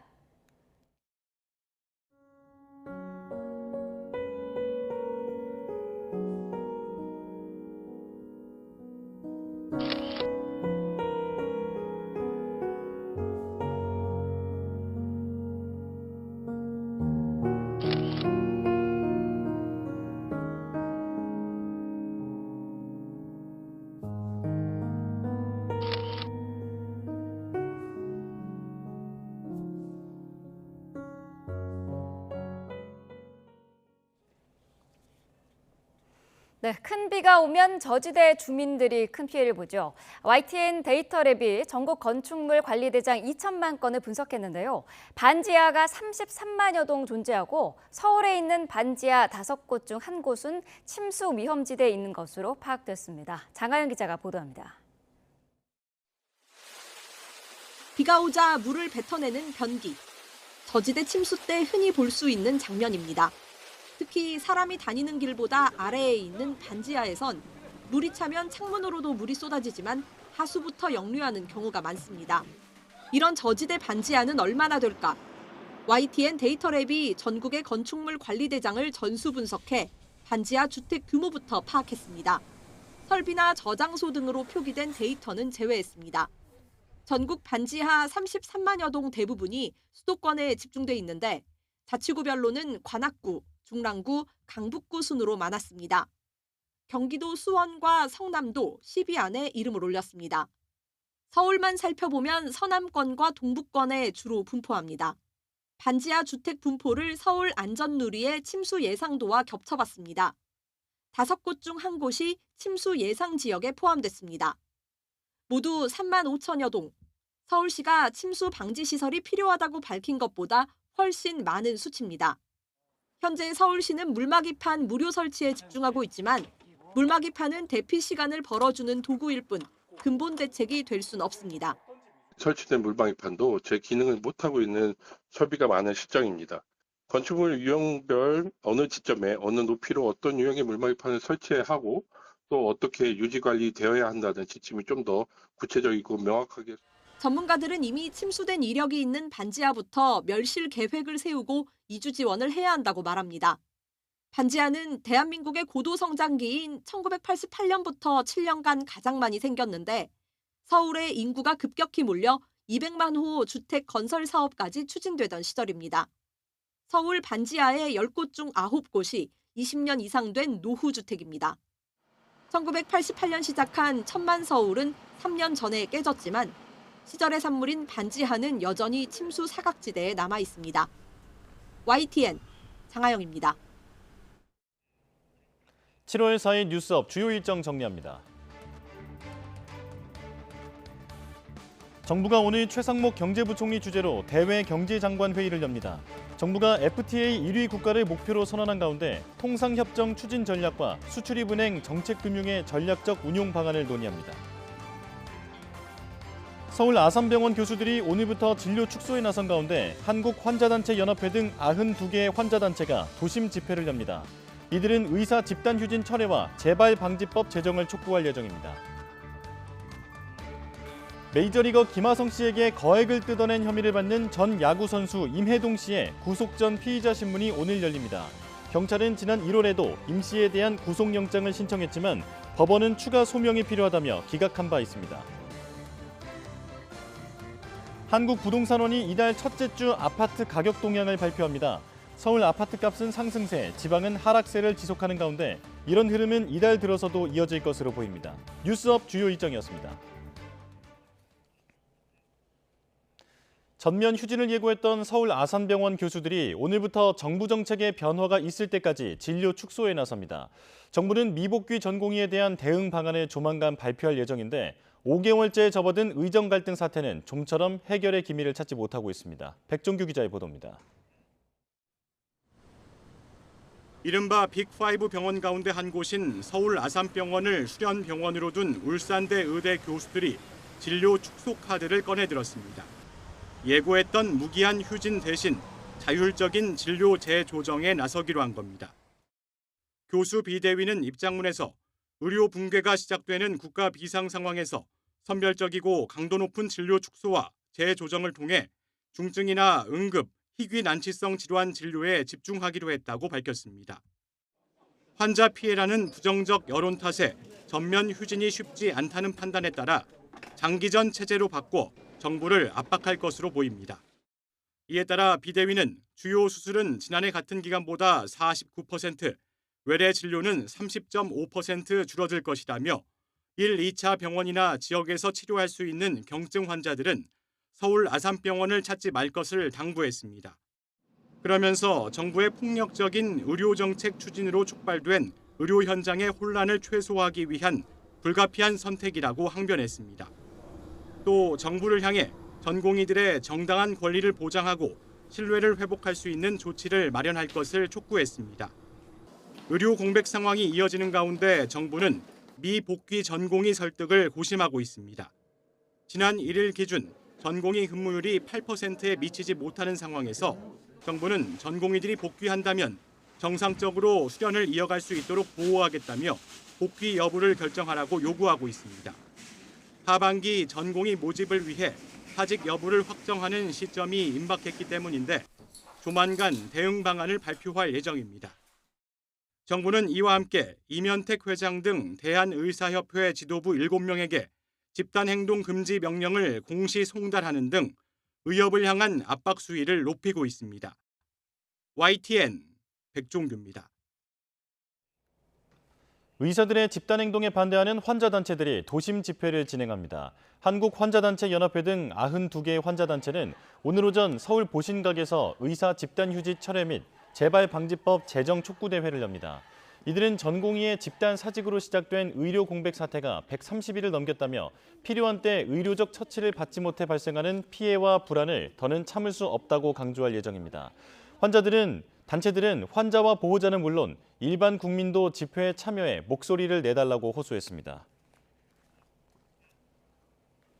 최저임금위원회가 오늘부터 내년도 최저임금 인상폭에 대한 본격적인 논의를 시작합니다. 최저임금위원회는 오늘 오후 정부 세종청사에서 8차 전원회의를 열고 내년도 최저시급에 대한 경영계와 노동계의 최초 제시안을 공개합니다. 위원회는 양측의 최초 제시안을 바탕으로 차이를 좁혀가기 위한 협의를 진행할 예정입니다. 경영계는 고물가와 인건비 압박 등을 이유로 내년도 최저임금을 동결하거나 최소한의 인상을 요구할 것으로 알려졌습니다. 반면 노동계는 최저임금으로는 기본적인 생계 유지도 어렵다며 큰 폭의 인상을 주장할 것으로 전해져 협의에 난항이 예상됩니다. 앞서 최저임금위원회는 최저임금 확대 적용과 차등 적용 여부를 논의했지만 두 가지 모두 내년에는 도입하지 않기로 결론 내렸습니다. 23명이 희생된 화성 공장 화재가 일어난 뒤 경기도가 피해자와 유가족에 대한 긴급 생계 지원에 나섰습니다. 유가족들은 생계비도 중요하지만 진상조사 과정을 공유해달라고 정부에 촉구했습니다. 표정우 기자가 보도합니다. 경기도는 31명의 사상자를 낸 리튬 전지공장 화재 사고를 사회적 참사로 규정했습니다. 지방자치단체로는 처음으로 사회적 참사에 대해 피해자와 유족에게 긴급 생계 안정 지원을 결정했습니다. 경기도청 직원과 유가족분들을 1:1 매칭으로 지원하면서 의견을 듣고 접수한 유가족분들의 가장 큰 어려움은 바로 생계 문제였습니다. 안타깝게 숨진 희생자 23명에게 3개월 동안 550만 원을 지급하기로 했는데 한 달 평균 183만 원입니다. 유가족들은 그러나 반쪽짜리 대책이라며 아쉬움을 드러냈습니다. 참사가 발생한 뒤 열흘 동안 진상규명이 어떻게 이뤄지고 있는지 아무것도 알지 못한다는 겁니다. 그러면서 가족들이 비명 속에서 쓰러져간 이유를 알 수 있도록 해달라고 호소했습니다. 오늘처럼 무슨 백서만 낸다 이런 계획이 아니라 밝혀내고 파악한 거 이렇게 유가족들한테 보고하고 그럴 의무가 있거든요. 진상규명의 열쇠를 쥐고 있는 경찰은 유가족들에게 수사 진행 상황을 일부 제공하는 방안을 검토 중인 것으로 파악됐습니다. 다만 매일같이 수사 보안 사항을 유가족에게 알리는 것은 어렵다며 적절한 방안을 고민하고 있다고 설명했습니다. 동시에 경찰은 아리셀이 공장 구조를 불법 변경했는지 참사가 커진 이유는 무엇인지 중점적으로 들여다보고 있습니다. YTN 표정우입니다. 아리셀 공장 화재 사고 희생자 가운데 처음으로 산재로 인한 유족 보상 신청이 승인됐습니다. 근로복지공단은 아리셀 공장 화재 사망자 가운데 한 명의 유가족이 제출한 유족급여 신청에 대해 승인 완료했다며 첫월 유족연금이 지급됐다고 밝혔습니다. 공단은 앞서 아리셀 화재 부상자 8명 가운데 6명에 대해서도 신청 즉시 산재 승인하고 치료와 휴업급여를 지원하고 있다고 설명했습니다. 이번 공장 화재로 인한 중국인 노동자 사망과 관련해 중국 외교부는 한국과 후속 조치를 위한 소통을 유지하고 있다고 밝혔습니다. 마오닝 외교부 대변인은 이번 사건에 중국이 고도로 관심을 기울이고 있다면서 한국이 사건을 잘 수습하고 유사 사건의 재발 방지 조치를 확실히 취하도록 추동할 것이라고 말했습니다. 또 한국의 윤석열 대통령과 한덕수 총리 등 지도자들이 여러 차례 사고 희생자와 가족들에게 애도와 위로를 표했고 철저한 원인 규명과 사고 수습을 지시했다고 설명했습니다. 쿠팡의 배송 위탁 업체들이 근로자 수만 명에 대해 산재보험이나 고용보험 가입을 하지 않았던 것으로 조사됐습니다. 이에 대한 조치는 위탁 업체들에게만 이뤄졌는데 정치권과 노동계는 원청인 쿠팡 측이 책임에서 자유로울 수 없다고 주장했습니다. 이문석 기자입니다. 쿠팡 CLS는 쿠팡의 배송 전문 자회사입니다.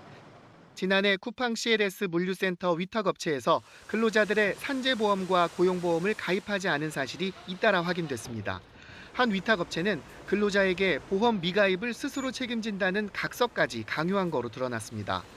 이후 정부는 쿠팡 CLS와 물류배송 위탁계약을 맺은 업체들의 사회보험 가입 여부를 전수조사했습니다. 그 결과 물류센터 위탁업체 11곳 중 10곳, 그리고 택배 위탁 영업점 500여 곳 가운데 90개소에서 보험 미가입이 적발됐습니다. 보험 미가입 노동자는 산재보험과 고용보험을 합해 4만 명을 넘었습니다. 근로복지공단은 위반 업체들 상대로 누락보험료 47억 원을 부과하고 과태료 2억 9천만 원을 내도록 고용부에 의뢰하기로 했습니다. 전부터 정치권과 노동계는 위탁업체뿐 아니라 원청에도 책임이 있다며 쿠팡 CLS에 대한 조사를 촉구해왔습니다. 형사처벌 규정 신설과 함께 이제 원청인 쿠팡에 대한 그 불법 파견 가능성에 대해서도 근로감독 실시가 필요하다. 근로복지공단은 쿠팡 CLS에 앞으로 위탁업체 계약 시 4대 보험 적용 관계를 확인해 줄 것을 협조 요청했다고 전했습니다. 쿠팡 측은 이전부터 위탁업체에 산재 고용보험 가입을 독려해왔다며 보험 가입이 미비한 업체와는 계약 해지 사전 절차를 진행하고 있다고 밝혔습니다. YTN 이문석입니다. 중국 시커머스 알테쉬는 우리 산업뿐 아니라 소비자 안전까지 위협하고 있습니다.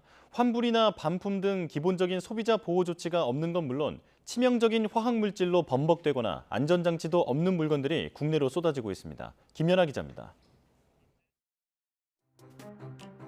어린이 제품 10개 중에 4개는 유해한 화학물질 덩어리라서 바다 건너 20일 만에 도착한 택배 봉투는 텅 비어 있었습니다. 크림을 구매했다가 피부가 괴사하는 사례가 10개 가운데 9개는 국내 안전 기준에도 크게 못 미쳤습니다. 헐값에 가까운 극초저가로 무장한 알리와 테무가 한국에 본격 진출한 지 1년. 이용자는 7배 넘게 늘었지만 동시에 소비자 피해도 쏟아지고 있습니다. 연락이 계속 안 되니까 분쟁 신청을 했는데 알리에서 그 치자 부품 가격만큼만 1,000원이었나?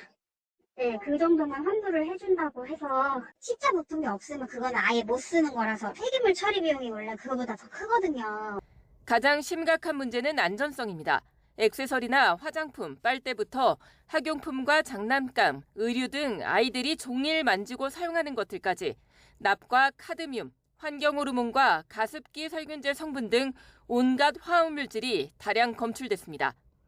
암이나 뇌질환, 피부질환과 알레르기 등을 유발하고 생식 기능을 떨어뜨려 국내에선 엄격하게 관리되는 성분들입니다.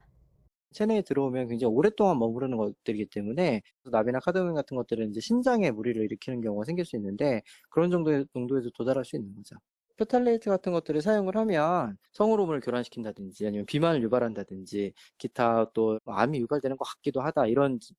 사실상 화학 폐기물이나 다름없다는 지적이 나오는 이유입니다. 보다 못한 서울시가 자체 예산을 들여 국내 판매량이 많은 직구품 위주로 벌써 넉 달째 중국 직구 안전검사를 하고 있습니다. 또 알리와 테무 등의 개선도 요구하며 피해 보상도 돕고 있지만 근본 해법을 만들기엔 역부족입니다. 약간의 변형을 이루어서 비슷한 제품들이 계속 올라오고 있습니다. 그래서 이런 것들을 어떻게 해야 될지 플랫폼사하고 얘기를 하고 있고요. 더욱이 알리와 테무, 쉬인 등 중국 업체는 중국법에 따라 이용자 개인정보를 중국 정부에 넘길 수 있고 이미 해외나 중국 판매자들에게 이전하기도 해 개인정보 관련 범죄 우려도 커졌습니다. 어느 사업자한테 제3자 제공을 한다든지 뭐 이런 것들이 대강 표시돼 있거나 아예 표시 안 했거나 해외에 누군가한테 제공하는데 명확하게 밝히지 않은 것들이 다 법 위반 소지가 다분히 있고요. 실제로 지난해 전국에서 벌어진 국제 우편물 독극물 테러 소동은 최초 발송자가 중국으로 추정되는데 국내 개인정보가 이미 중국에서 마구잡이로 유통됐을 가능성이 큰 대목입니다. 미국에선 테무가 개인정보를 수집하기 위해 바닥 가격의 상품을 판매하는 데이터 도용 사업이라는 비판과 함께 소송이 진행 중입니다. 우리 정부 역시 뒤늦게 시커머스에 대해 공정거래 위반과 개인정보 유출 혐의 등을 조사하고 있는데 당장 소비자 피해가 큰 유해 상품 판매와 개인정보 유출을 중단할 엄격한 제재가 시급하다는 지적이 나옵니다. YTN 김현아입니다. 고수익을 보장한다고 속여 2,800억 원이 넘는 투자금을 끌어모은 일당이 검찰에 넘겨졌습니다. 이들은 실제 투자는 하지 않고 이른바 돌려막기 수법으로 6년 넘게 사기 행각을 이어오다가 덜미가 잡혔습니다. 배민혁 기자의 보도입니다. 초록색 옷을 입은 여성에게 경찰이 압수수색 집행을 알립니다. 6년 넘게 불법 투자 사기를 벌여온 일당의 총책 60대 여성 A씨입니다. A씨는 서울 마포 은평 등에서 잘나가는 사업가 행세를 하며 피해자들을 모았습니다. 자신이 운영하는 대부업체에 투자하며 카지노나 경마장에 재투자해 매달 5%씩 이자를 지급하겠다고 속인 겁니다. 그러나 대부업체를 운영한다는 것도 재투자하겠다는 것도 모두 거짓. A씨는 사기 전과반 팔범인 전문 사기꾼이었습니다. 선순위 투자자들한테 이렇게 돌려막기식으로 소위 폰지 사기식으로 진행되는 A씨를 비롯한 일당은 투자용으로 받은 돈을 다른 투자자들의 초기에 높은 이자로 지급하는 이른바 돌려막기 수법을 이용했습니다. 믿고 맡길 수 있다는 소문이 돌게 해 더 많은 돈을 끌어모으기 위해서입니다. 이렇게 끌어모은 돈만 2,800억 원이 넘고 피해자는 600여 명에 달합니다. 이 과정에서 피해자들은 돌려받기로 받은 돈이 실제 수익인 줄 알고 고마운 마음으로 A씨에게 돈과 상품권 등 선물을 주기도 했는데 A씨는 친인척까지 동원해 받은 선물을 운반하게 하고 차명 계좌를 만들며 범행을 지속했습니다. 더는 돌려막기 어려워진 뒤에야 피해자들이 속았다는 걸 알고 경찰에 고소하며 범행이 드러난 겁니다. 경찰은 지난해 A씨 등 3명을 구속 송치한 데 이어 나머지 일당까지 모두 21명을 송치했고 관리자 3명은 지난 5월에 열린 1심 재판에서 모두 징역 10년이 넘는 중형을 선고받았습니다. 경찰은 이들이 올린 범죄 수익 가운데 73억 원을 추징 보전하고 피해자들의 삶을 피폐하게 만드는 이런 경제적 살인 범죄에 대해 엄정 대응하겠다고 밝혔습니다. YTN 배민혁입니다.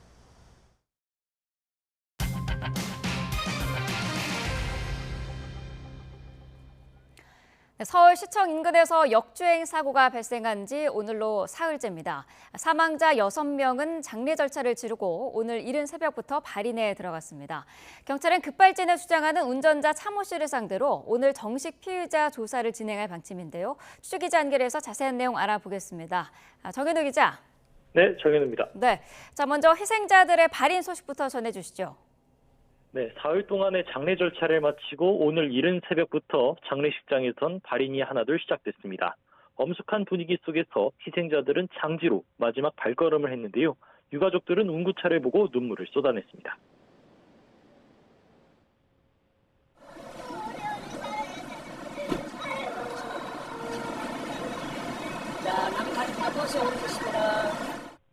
사고 현장 주변에 있는 서울시청에서 일하던 두 희생자도 오늘 새벽 장지로 모셔졌습니다. 장례식장에서 출발한 운구 행렬은 생전 고인이 일하던 시청 청사 건물을 돌고 나왔습니다. 동료를 떠나보낸 다른 직원들은 이른 시각임에도 건물 밖에서 길게 늘어서서 마지막 발걸음을 지켜봤습니다. 함께 눈물을 흘리며 유가족들을 위로했는데 가족들도 정말 감사하다며 고개를 숙이기도 했습니다. 저희 형이 너무 좋아하는 곳이었어요, 여기. 너무 감사드립니다.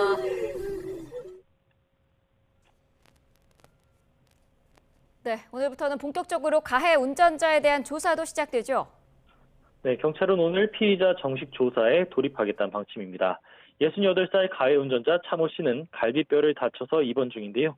경찰은 일정을 조율한 뒤 병원을 찾아가 피의자 진술을 정식으로 확보하겠다는 방침입니다. 차 씨 측은 거듭 급발진 사고라고 주장하고 있습니다.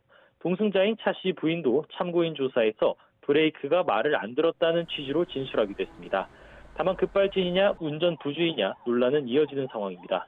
어제 경찰은 중간 수사 브리핑에서 스키드 마크는 사고 현장에서 확인되지 않았다고 설명했습니다. 또 경찰이 확보한 차량 사고 기록 장치엔 운전자가 브레이크를 밟은 기록이 없었던 것으로도 전해졌는데요. 경찰은 차 씨가 호텔 지하 주차장 출구에서부터 가속이 시작된 것으로 확인됐다고 밝혔습니다. 급발진은 물론 운전자가 당황해서 가속 페달을 밟았을 가능성까지 염두에 두고 조사를 이어가고 있습니다. 사고 당시 브레이크 등이 점등됐는지 또 블랙박스에 어떤 정황이 담겼는지 역시 수사 향방을 가를 것으로 보이는데요. 다만 한두 달 정도 소요되는 국립과학수사연구원의 정식 감정 결과가 나오기 전인 만큼 경찰은 당분간 수사를 신중하게 이어가면서 감정을 기다려보겠다는 방침입니다. 지금까지 사이부에서 전해드렸습니다. 네, 시청역 사고 직후 현장에 출동했던 119 구조대의 바디캠 영상이 공개됐습니다. 한 사람이라도 더 살리기 위해 심폐소생술을 멈출 수 없었던 긴박한 상황이 담겼습니다. 임혜진 기자입니다. 소방서 전화합니다. 차량 정지하세요. 소방서 전화합니다. 차량 정지하세요. 늦은 저녁 소방차가 주변 차량을 통제하며 다급하게 달립니다.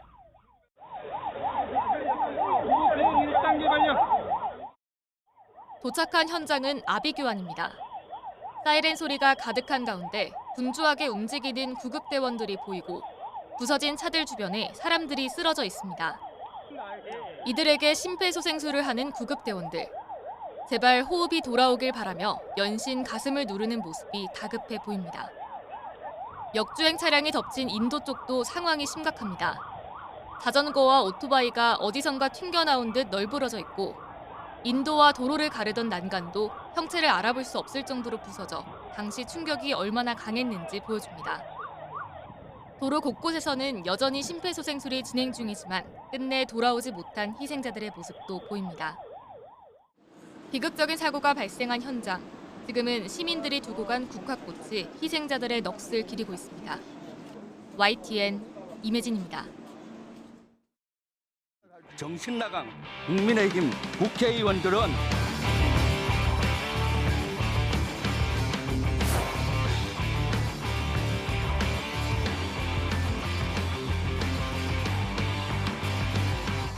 본회의 대정부 질문이 파행된 것에 대해 안타깝게 생각하고 유감입니다.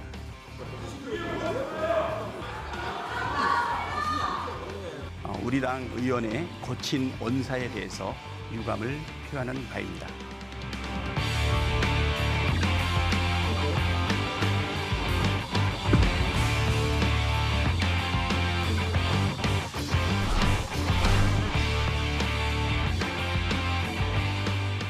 떳떳이 말씀하실 수 있으세요?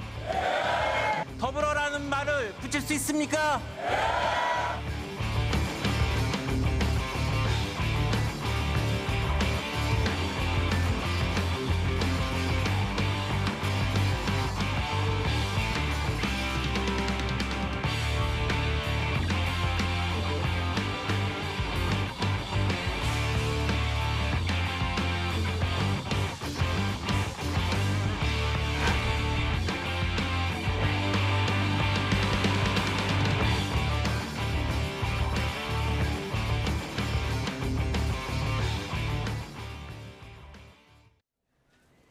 네, 더불어민주당이 주도하는 최상병 특검법 오늘 국회 본회의에서 표결 처리될 전망입니다.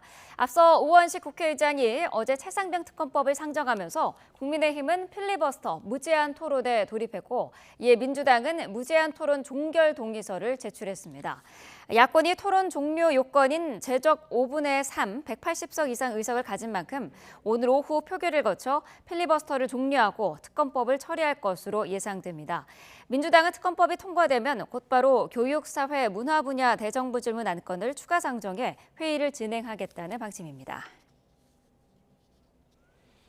네, 국민의힘은 최상병 특검법이 대통령 탄핵을 목적으로 추진되는 법안이라고 비판했습니다. 필리버스터 반대 토론 첫 주자로 나선 유상범 의원은 해당 법안은 대통령 탄핵의 교두보를 마련하기 위한 것으로 위헌적 요소가 가득 차 있다고 주장했는데요. 직접 들어보겠습니다. 오늘 또다시 순직해병 특검법이 가지고 있는 위헌성과 부당성을 지적하기 위해서 이 자리에 올랐습니다. 이 특검법이야말로 오로지 대통령 탄핵의 교두보를 마련하기 위한 특검법이고 진실 규명을 위한 것이 아니며 위헌적 요소로 가득 차 있기 때문입니다. 본건 특별검사 법률안은 여야 합의 없이 거대 야당이 강행 처리하였고 특별검사 후보자 추천권을 더불어민주당 및 다른 단체에게만 독점적으로 부여함으로써 대통령이 특별검사에 대한 임명권의 실질을 침해하여 헌법상 상권분립의 원칙에 위배됩니다. 네, 두 번째 토론 주사로 나선 박주민 더불어민주당 의원은 여당의 특검 추천 권한이 없는 건 과거 헌법재판소 판례를 비추어 볼 때 타당하다고 반박을 했는데요. 직접 들어보겠습니다.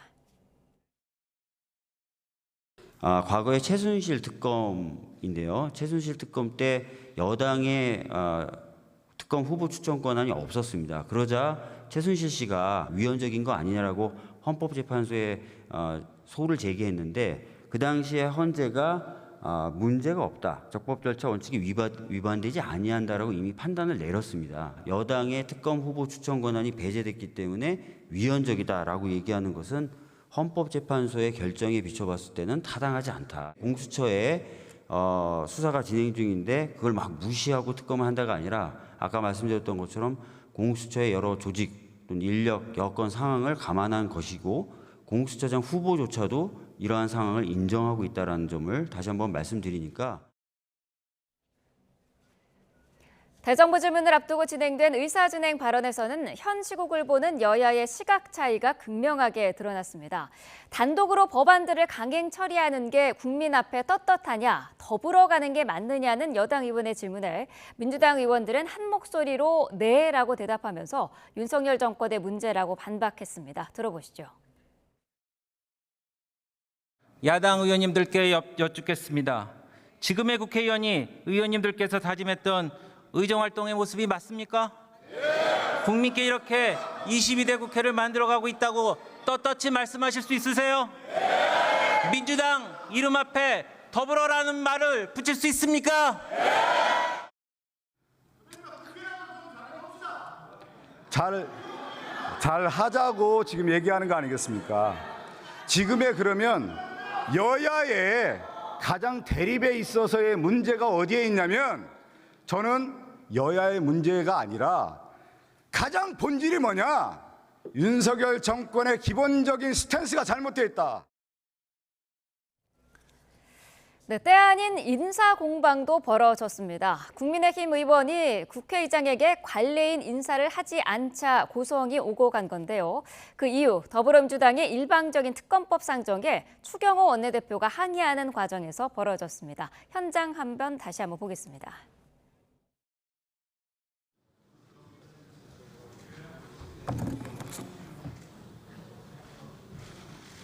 저한테 인사 안 하시나요?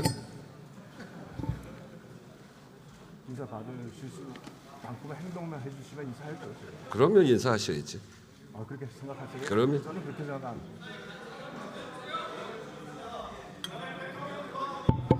사과시키시면 됩니다. 나가세요.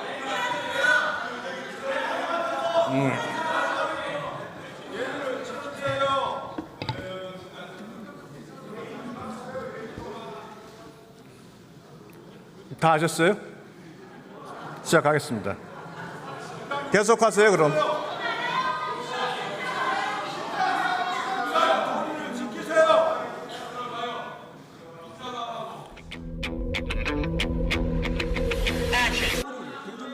한 말에 왜 이거를 올리시냐 이겁니다.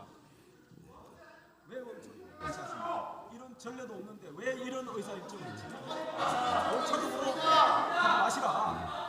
아니면은 지금 답변 기회를 주시라. 네. 오늘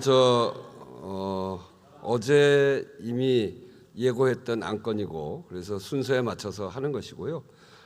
이 법안이 통과돼도 그 필리버스터를 하지 않으면 대정부 질의를 그대로 진행되는 거기 때문에 필리버스터를 한다고 일찍부터 그러니까 공식적으로 예고를 했습니까? 그게 확정이 되면 그러면 돌려보내드릴 겁니다. 근데 왜 의사 진행 순서를 어제는 제일 뒷순서라고 오늘은 왜 앞으로 하고 왜 헛떡 뒤집듯이 왜 이렇게 의사 일정을 마음대로 하십니까? 아니 순서대로 하는 거예요. 왜 민주당 마음대로 민주당 시키는 대로 왜 의장님께서 의사 진행을 하십니까? 민주당 시키는 대로 아니고요.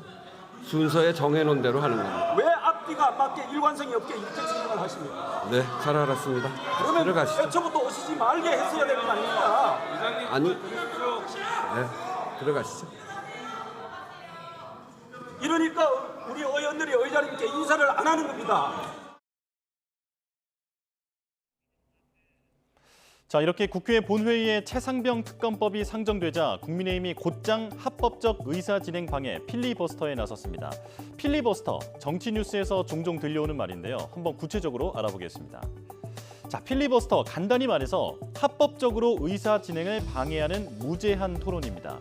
우리 국회법에도 무제한 토론으로 정의하고 있는데 국회에서 법안 처리를 저지하기 위해 의원들이 끝없이 발언을 이어가는 행위라고 보시면 됩니다.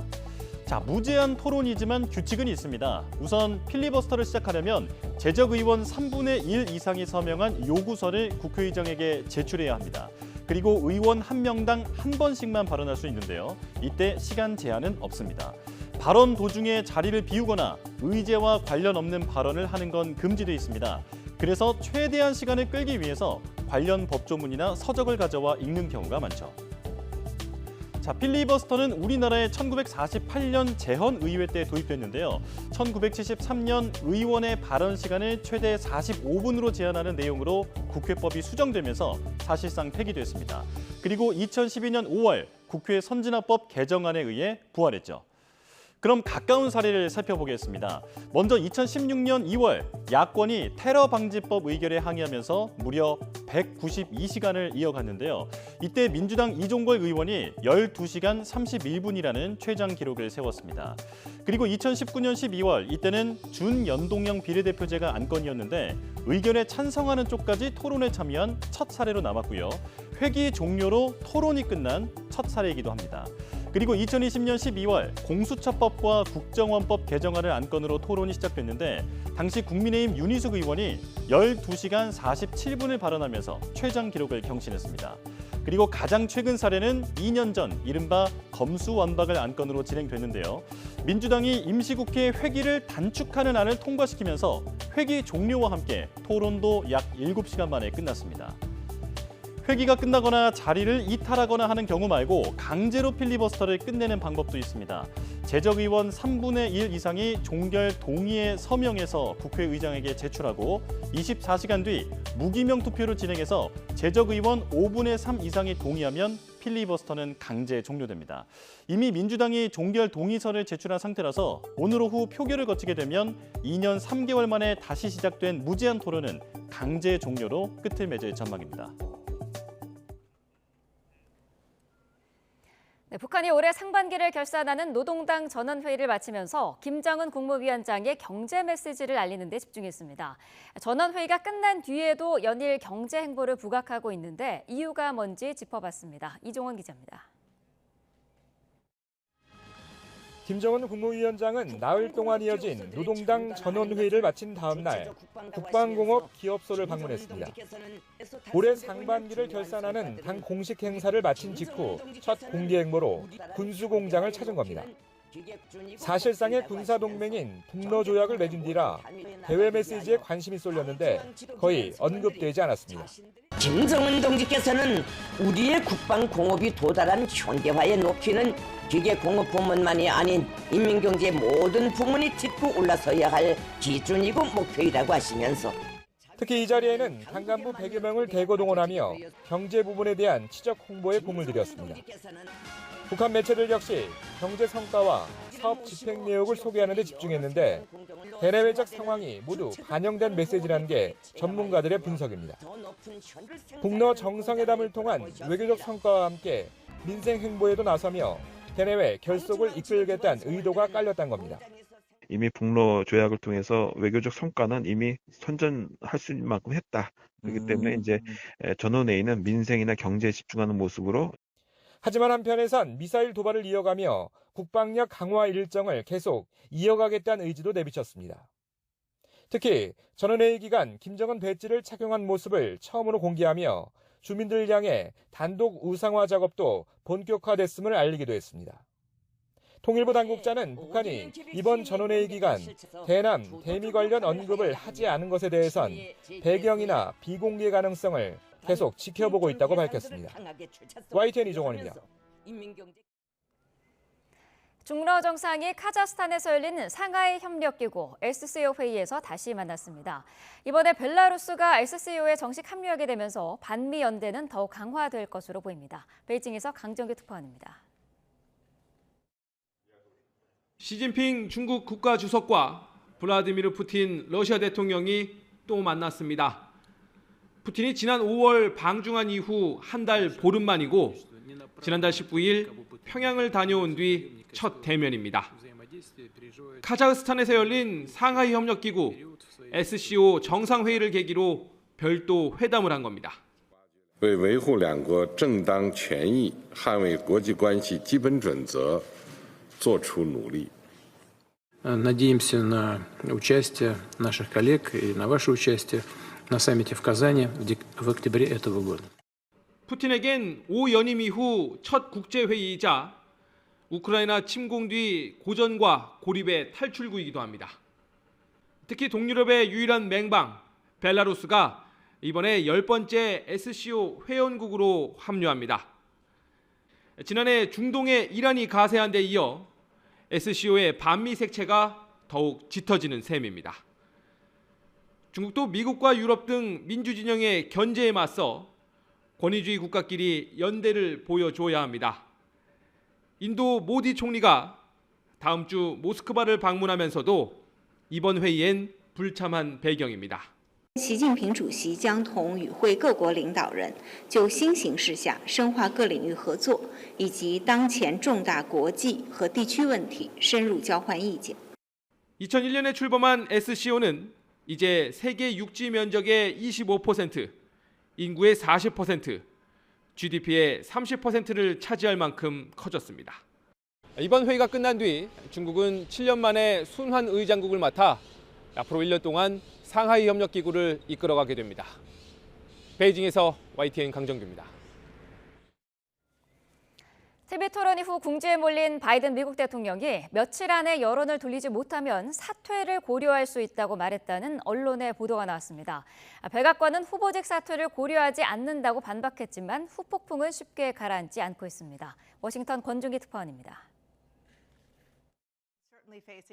뉴욕타임스는 토론을 망친 바이든 대통령이 최근 측근에게 후보직 포기 가능성을 거론했다고 보도했습니다.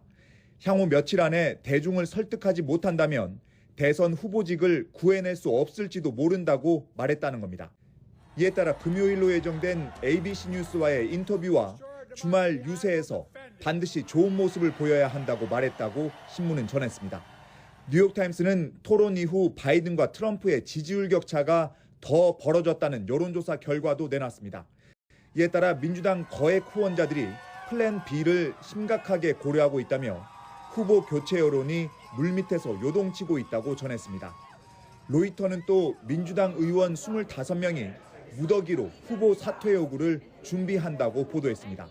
진보 성향의 한 온라인 매체는 바이든이 늦어도 다음 주 초까지 물러나게 돼 있다고 예측하기도 했습니다. And that should be potentially by this weekend, maybe latest by Monday. So that's how confident I am of how quickly it's going to happen. 백악관은 대통령이 후보직 사퇴 가능성을 거론했다는 보도를 전면 부인했습니다. 대통령이 직접 아니라고 밝혔다며 익명의 소식통과는 상대하지 않겠다고 말했습니다. 그러면서 바이든 대통령은 대선 완주 약속을 지킬 거라며 후보 교체론을 반박했습니다. The president is clear-eyed and he is staying in the race. I don't have anything else beyond that. He's staying in the race. 바이든 대통령은 백악관 전 직원들과 통화에서 누구도 자신을 밀어낼 수 없고 떠나지도 않을 거라며 완주 의지를 분명히 밝혔습니다. 워싱턴에서 YTN 권중기입니다. 네, 이런 가운데 민주당 현역 의원의 두 번째 공개 사퇴 요구가 나왔습니다. 라울 그리엘버 하원 의원은 뉴욕타임스와 인터뷰에서 바이든이 대선 후보라면 계속 지지하겠지만 지금은 다른 곳을 볼 기회라고 생각한다고 밝혔습니다. 또 바이든 대통령이 해야 하는 일은 대통령직을 지키기 위해 책임을 지키는 것이며 그 책임의 일부는 선거를 관두는 것이라고 주장했습니다. 임기 5년의 영국 하원 의원 650명을 뽑는 총선이 오늘 실시됩니다. 경기 침체와 각종 스캔들로 민심을 잃은 집권 보수당이 참패하고 노동당이 14년 만에 정권 교체에 성공할 거라는 전망이 우세합니다. 김도원 기자입니다. 총선을 하루 앞두고 막바지 선거운동에 나선 노동당원과 지지자들의 표정이 밝습니다. 노동당이 이번 선거에서 압승해 14년 만에 정권을 되찾을 것을 의심하는 사람은 거의 없습니다. 차기 총리를 예약한 스타머 대표는 지지자들에게 방심하지 말고 꼭 투표해달라고 강조했습니다. We've now had 14 years of chaos, of division and failure, and the choice tomorrow is to bring that to an end. 언론도 잇따라 노동당 지지를 선언했습니다. 영국 최대 타블로이드지 더 선은 물론 이코노미스트, 파이낸셜 타임스 등 경제지까지 노동당의 손을 들어줬습니다. 집권 보수당은 이민 문제와 공공의료 개선 실패에 총리 측근들의 총선 날짜 맞추기 도박 의혹까지 터져 궁지에 몰렸습니다. 거대 여당을 막아야 한다는 견제론에 한가닥 기대를 거는 실정입니다. The dangers of a Labour government with an unchecked majority, a blank check to do what they want, and that means people's taxes are going to go up. 유럽을 휩쓴 극우 정당은 영국에서도 상승세가 뚜렷하지만 의회 진출은 쉽지 않아 보입니다.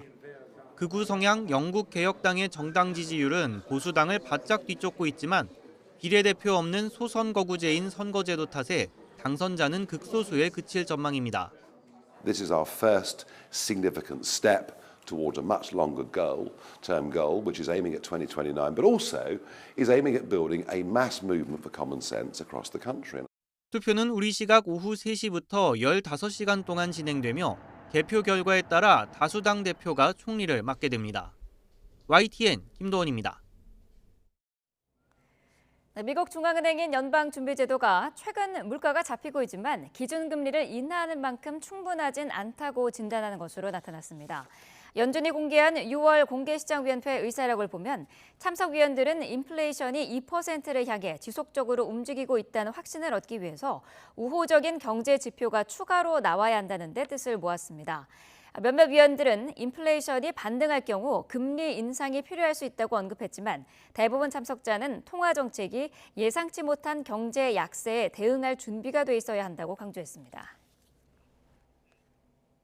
중남미에 있는 나라 페루의 수도 리마에서 황소 한 마리가 도심 한복판을 휘젓고 다니는 일이 있었습니다. 급기야는 사람까지 들이받았는데 경찰 여러 명이 출동한 뒤에야 상황이 마무리됐습니다. 현장 영상 함께 보시죠. 한밤중 인도와 접한 도로 한복판입니다. 흰색 소 한 마리가 차량이 통행하는 반대 방향으로 마구 내달리는 모습이 보이는데요. 주변이 아수라장이 됐습니다. 차량이 옆으로 피하기도 하고 뒤로는 이를 제지하려는 사람들이 쫓아가는 모습도 보입니다. 자, 차량 한 대는 문을 열고 내리려다가 소가 보이자 깜짝 놀란 듯 곧장 차문을 닫기도 했고요. 자, 현지 시간 1일 중남부 페루의 도심 리마에서 포착된 장면입니다. 급기야는 인도로 올라선 황소, 그 옆으로 비교적 평화롭게 달리던 한 자전거가 보이는데요. 자, 이를 바라보던 소는 성난 듯이 머리로 냅다 들이받아 버렸습니다. 넘어진 운전자는 놀란 듯 급하게 몸을 피신하는데요. 경찰이 결국 소를 몰아잡으면서 혼란은 마무리됐습니다. 소 주인은 소가 일으킨 모든 피해를 물어내기로 약속했다고 현지 언론은 보도했습니다. 덕수궁을 예전의 모습으로 되돌리기 위한 발굴과 복원 작업이 한창입니다. 덕수궁 주요 건물 가운데 일제가 허물었던 흥덕전의 원형을 확인할 수 있는 중요한 흔적들이 발굴됐습니다. 박순표 기자의 보도입니다. 흥덕전의 대문에 해당하는 흠사문이 있던 곳입니다. 차곡차곡 쌓아 올린 돌 옆으로 나무 기둥이나 벽이 들어섰던 자리가 선명합니다. 대문 주변의 좁은 도랑은 물이 빠져나가도록 만든 배수로입니다. 지난 6월에 끝난 흥덕전 추가 현장 조사에서 주요 출입문과 주변 건물의 정확한 위치, 규모가 새롭게 확인됐습니다. 이 흠사문 같은 경우에는 정면에서 바라볼 때 3칸, 측면에서 바라볼 때 2칸이어서 이 중앙부의 넓은 공간, 어칸이라고 하는 부분이 420cm, 측면이 240cm로 중앙부가 넓고 측면이 작은 형태입니다. 흥덕전은 1900년 세워져 왕실의 주요 장례 때 왕이나 왕비의 관을 모시던 빈전으로 주로 사용됐습니다. 고종이 죽자 1919년 일제가 흥덕전 전체를 허물어 창덕궁 공사의 부자재로 재활용했습니다. 출입문인 홍사문과 소환문의 위치와 규모 그리고 주변 행각들이 정확하게 발견이 되었고 또 흥덕전 내부와 외부를 연결하는 배수로까지 위치가 발견이 되어서 흥덕전 권역을 포함한 덕수궁 권역의 복원 정비에 보다 탄력을 받을 거라고 예상하고 있습니다. 이번 발굴은 지난 2015년 세워진 덕수궁 복원 정비 계획에 따른 것입니다. 현재 흥덕전에 대한 발굴과 복원이 한창입니다. 흥덕전에 이어 흥복전이 복원되고 마지막으로 2039년까지 선원전이 복원되면 덕수궁은 온전히 제 모습을 찾게 됩니다. YTN 박순표입니다.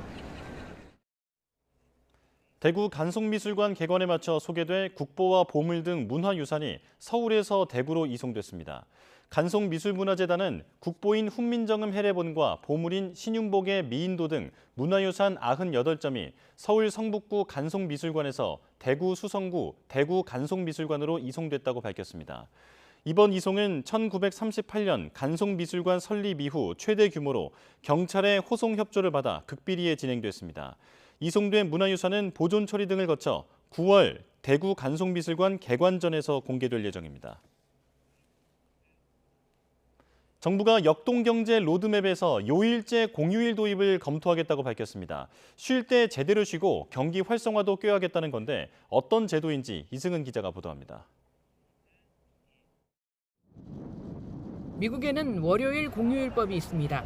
이에 따라 5월 30일 메모리얼 데이가 5월 마지막 월요일로 바뀌어서 매년 연휴가 됐습니다. 일본도 해피먼데이 제도를 도입해서 성인의 날과 경로의 날 등을 특정 날짜가 아닌 월요일로 지정했습니다. 그만큼 황금 연휴가 늘어났습니다. 징검다리 연휴나 주 중간에 딱 낀 공휴일보다 휴식의 효율성이 높게 됐습니다. 정부는 선진형 근무 휴식 시스템을 만들어 노동 생산성을 높이고 내수도 활성화하겠다며 이르면 2026년부터 요일제 공휴일 도입을 검토하겠다고 밝혔습니다. 일생활 균형을 위해서도 노력하겠습니다. 특히 지금 휴일제 같은 경우가 우리나라는 해외와 달리 요일제가 아니고 특정 일자로 되어 있는데 이것들을 재검토해서 대체 휴일제를 확대하거나 아니면 요일제 공휴일을 확대하는 방안을 검토하겠습니다.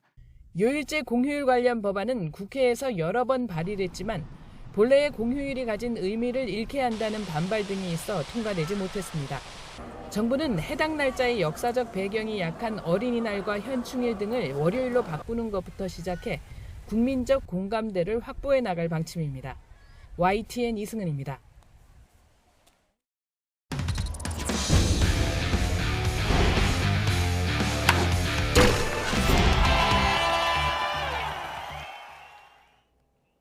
올 시즌 프로야구 다승 1, 2위가 맞붙은 경기에서 키움의 헤이수스가 승리를 따내며 가장 먼저 10승 고지를 밟았습니다. 최하위의 키움은 6연승을 거두고 후반기 반등의 희망을 키웠습니다. 프로야구 소식 양시창 기자입니다. 다승 1위 키움의 헤이수스와 공동 2위 LG 엔스가 맞붙은 대결. 두 투수 모두 1회에 흔들렸지만 위기 관리 능력에서 희비가 엇갈렸습니다. 헤이수스는 볼넷과 안타를 내주며 원아웃 1-3루 위기를 맞았지만 삼진과 내야 땅볼로 스스로 위기를 넘겼습니다. 하지만 엔스는 달랐습니다. 이주형과 도슨의 연속 안타를 맞은 위기에서 김혜성, 송성문에게 잇따라 타점을 내주고 먼저 2점을 헌납했습니다. 3회 초 상황도 비슷했습니다. 헤이수스는 신민재가 기습적인 번트 안타를 치고 나갔지만 흔들리지 않고 다음 타자 김현수를 뜬공으로 처리했습니다. 하지만 엔스는 이주형에게 2루타를 맞은 뒤 또다시 김혜성과 송성문에게 타점을 내주고 실점을 4로 늘렸습니다. 6이닝 동안 삼진 8개를 곁들이며 무실점으로 막은 헤이수스는 올 시즌 투수 중 가장 먼저 10승 고지에 올랐고 키움은 6연승을 질주하며 최하위 탈출 시동을 걸었습니다. No, as I say, every time I have the opportunity to pitch, I just trying to give my 100%, trying to help the team to get the win. 또 다른 명품 투수전이 펼쳐진 대전에서는 벤자민이 류현진의 판정승을 거두면서 KT가 5연승을 달렸고 NC는 박건우와 서우철이 때린 두 방의 홈런포를 앞세워 SSG의 연승을 막아냈습니다. YTN 양시창입니다. 국내 여자 프로골프에서 큐티플 박현경 프로가 2주 연속 연장 우승을 차지하며 대세로 떠올랐습니다. 오랜 2등 징크스를 털어내고 연장전에 승부사로 거듭났는데요. 원동력은 뭔지 이경재 기자가 만나봤습니다. 역대 최초로 2주 연속 연장전 우승. 지난해 10월까지 2년 5개월 동안 우승 없이 2등만 9번. 준우승 징크스에 시달렸던 박현경이 세운 기록입니다.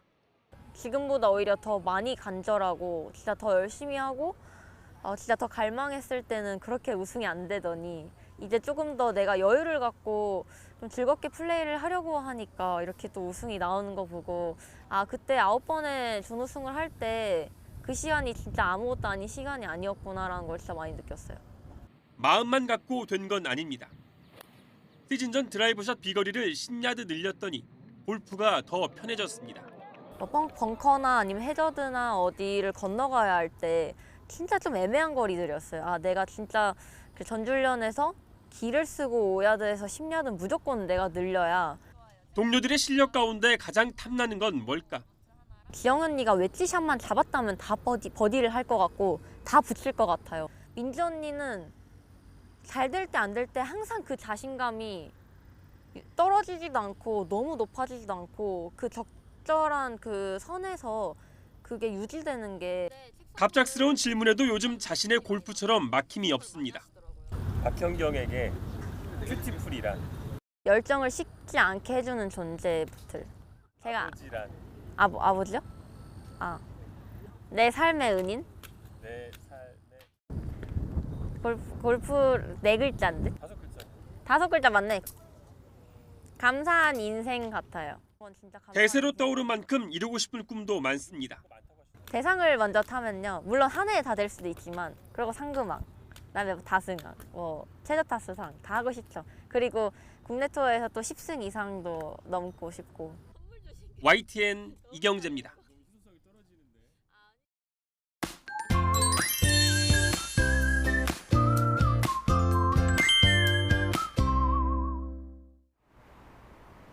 오늘은 무더위와 장맛비 모두 대비하고 나오셔야겠습니다. 낮 동안에는 습도 높은 무더위가, 퇴근길 무렵에는 장맛비가 내리겠는데요. 우선 오늘 서울 한낮 기온은 30도까지 오르겠고요. 폭염특보가 발령 중인 경주는 무려 35도까지 치솟겠습니다. 오늘 외출하실 때는 옷차림 시원하게 해주시고요. 또 우산도 챙겨 나오시는 게 좋겠습니다.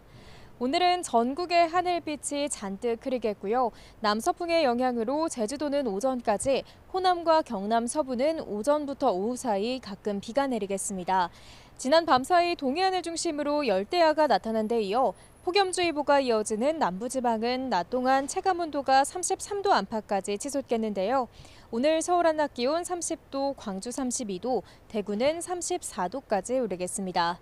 늦은 오후부터는 점차 정체전선의 영향으로 서울 등 중부 곳곳에 장맛비가 내리겠습니다.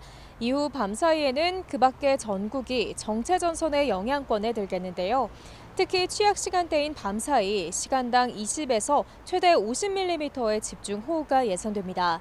내일까지 예상되는 비양은 충남에 150mm 이상, 충북과 전북에도 120mm 이상의 폭우가 쏟아지겠고 서울 등 그 밖의 내륙에도 최고 80mm의 많은 비가 내리겠습니다. 산사태 등 호우로 인한 피해 없도록 주의하셔야겠습니다. 이번 비는 내일 오후면 대부분 그치겠지만 주말 사이 또다시 전국 곳곳에 강한 장맛비가 쏟아질 전망입니다. 오늘 영동 지방에서는 초속 20m 이상의 돌풍이 몰아치겠습니다.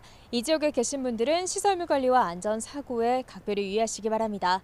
지금까지 서울 상암동 야외 스튜디오에서 YTN 윤수빈입니다. 뉴스업 목요일 순서 마칩니다. 내일 다시 뵙겠습니다. 고맙습니다.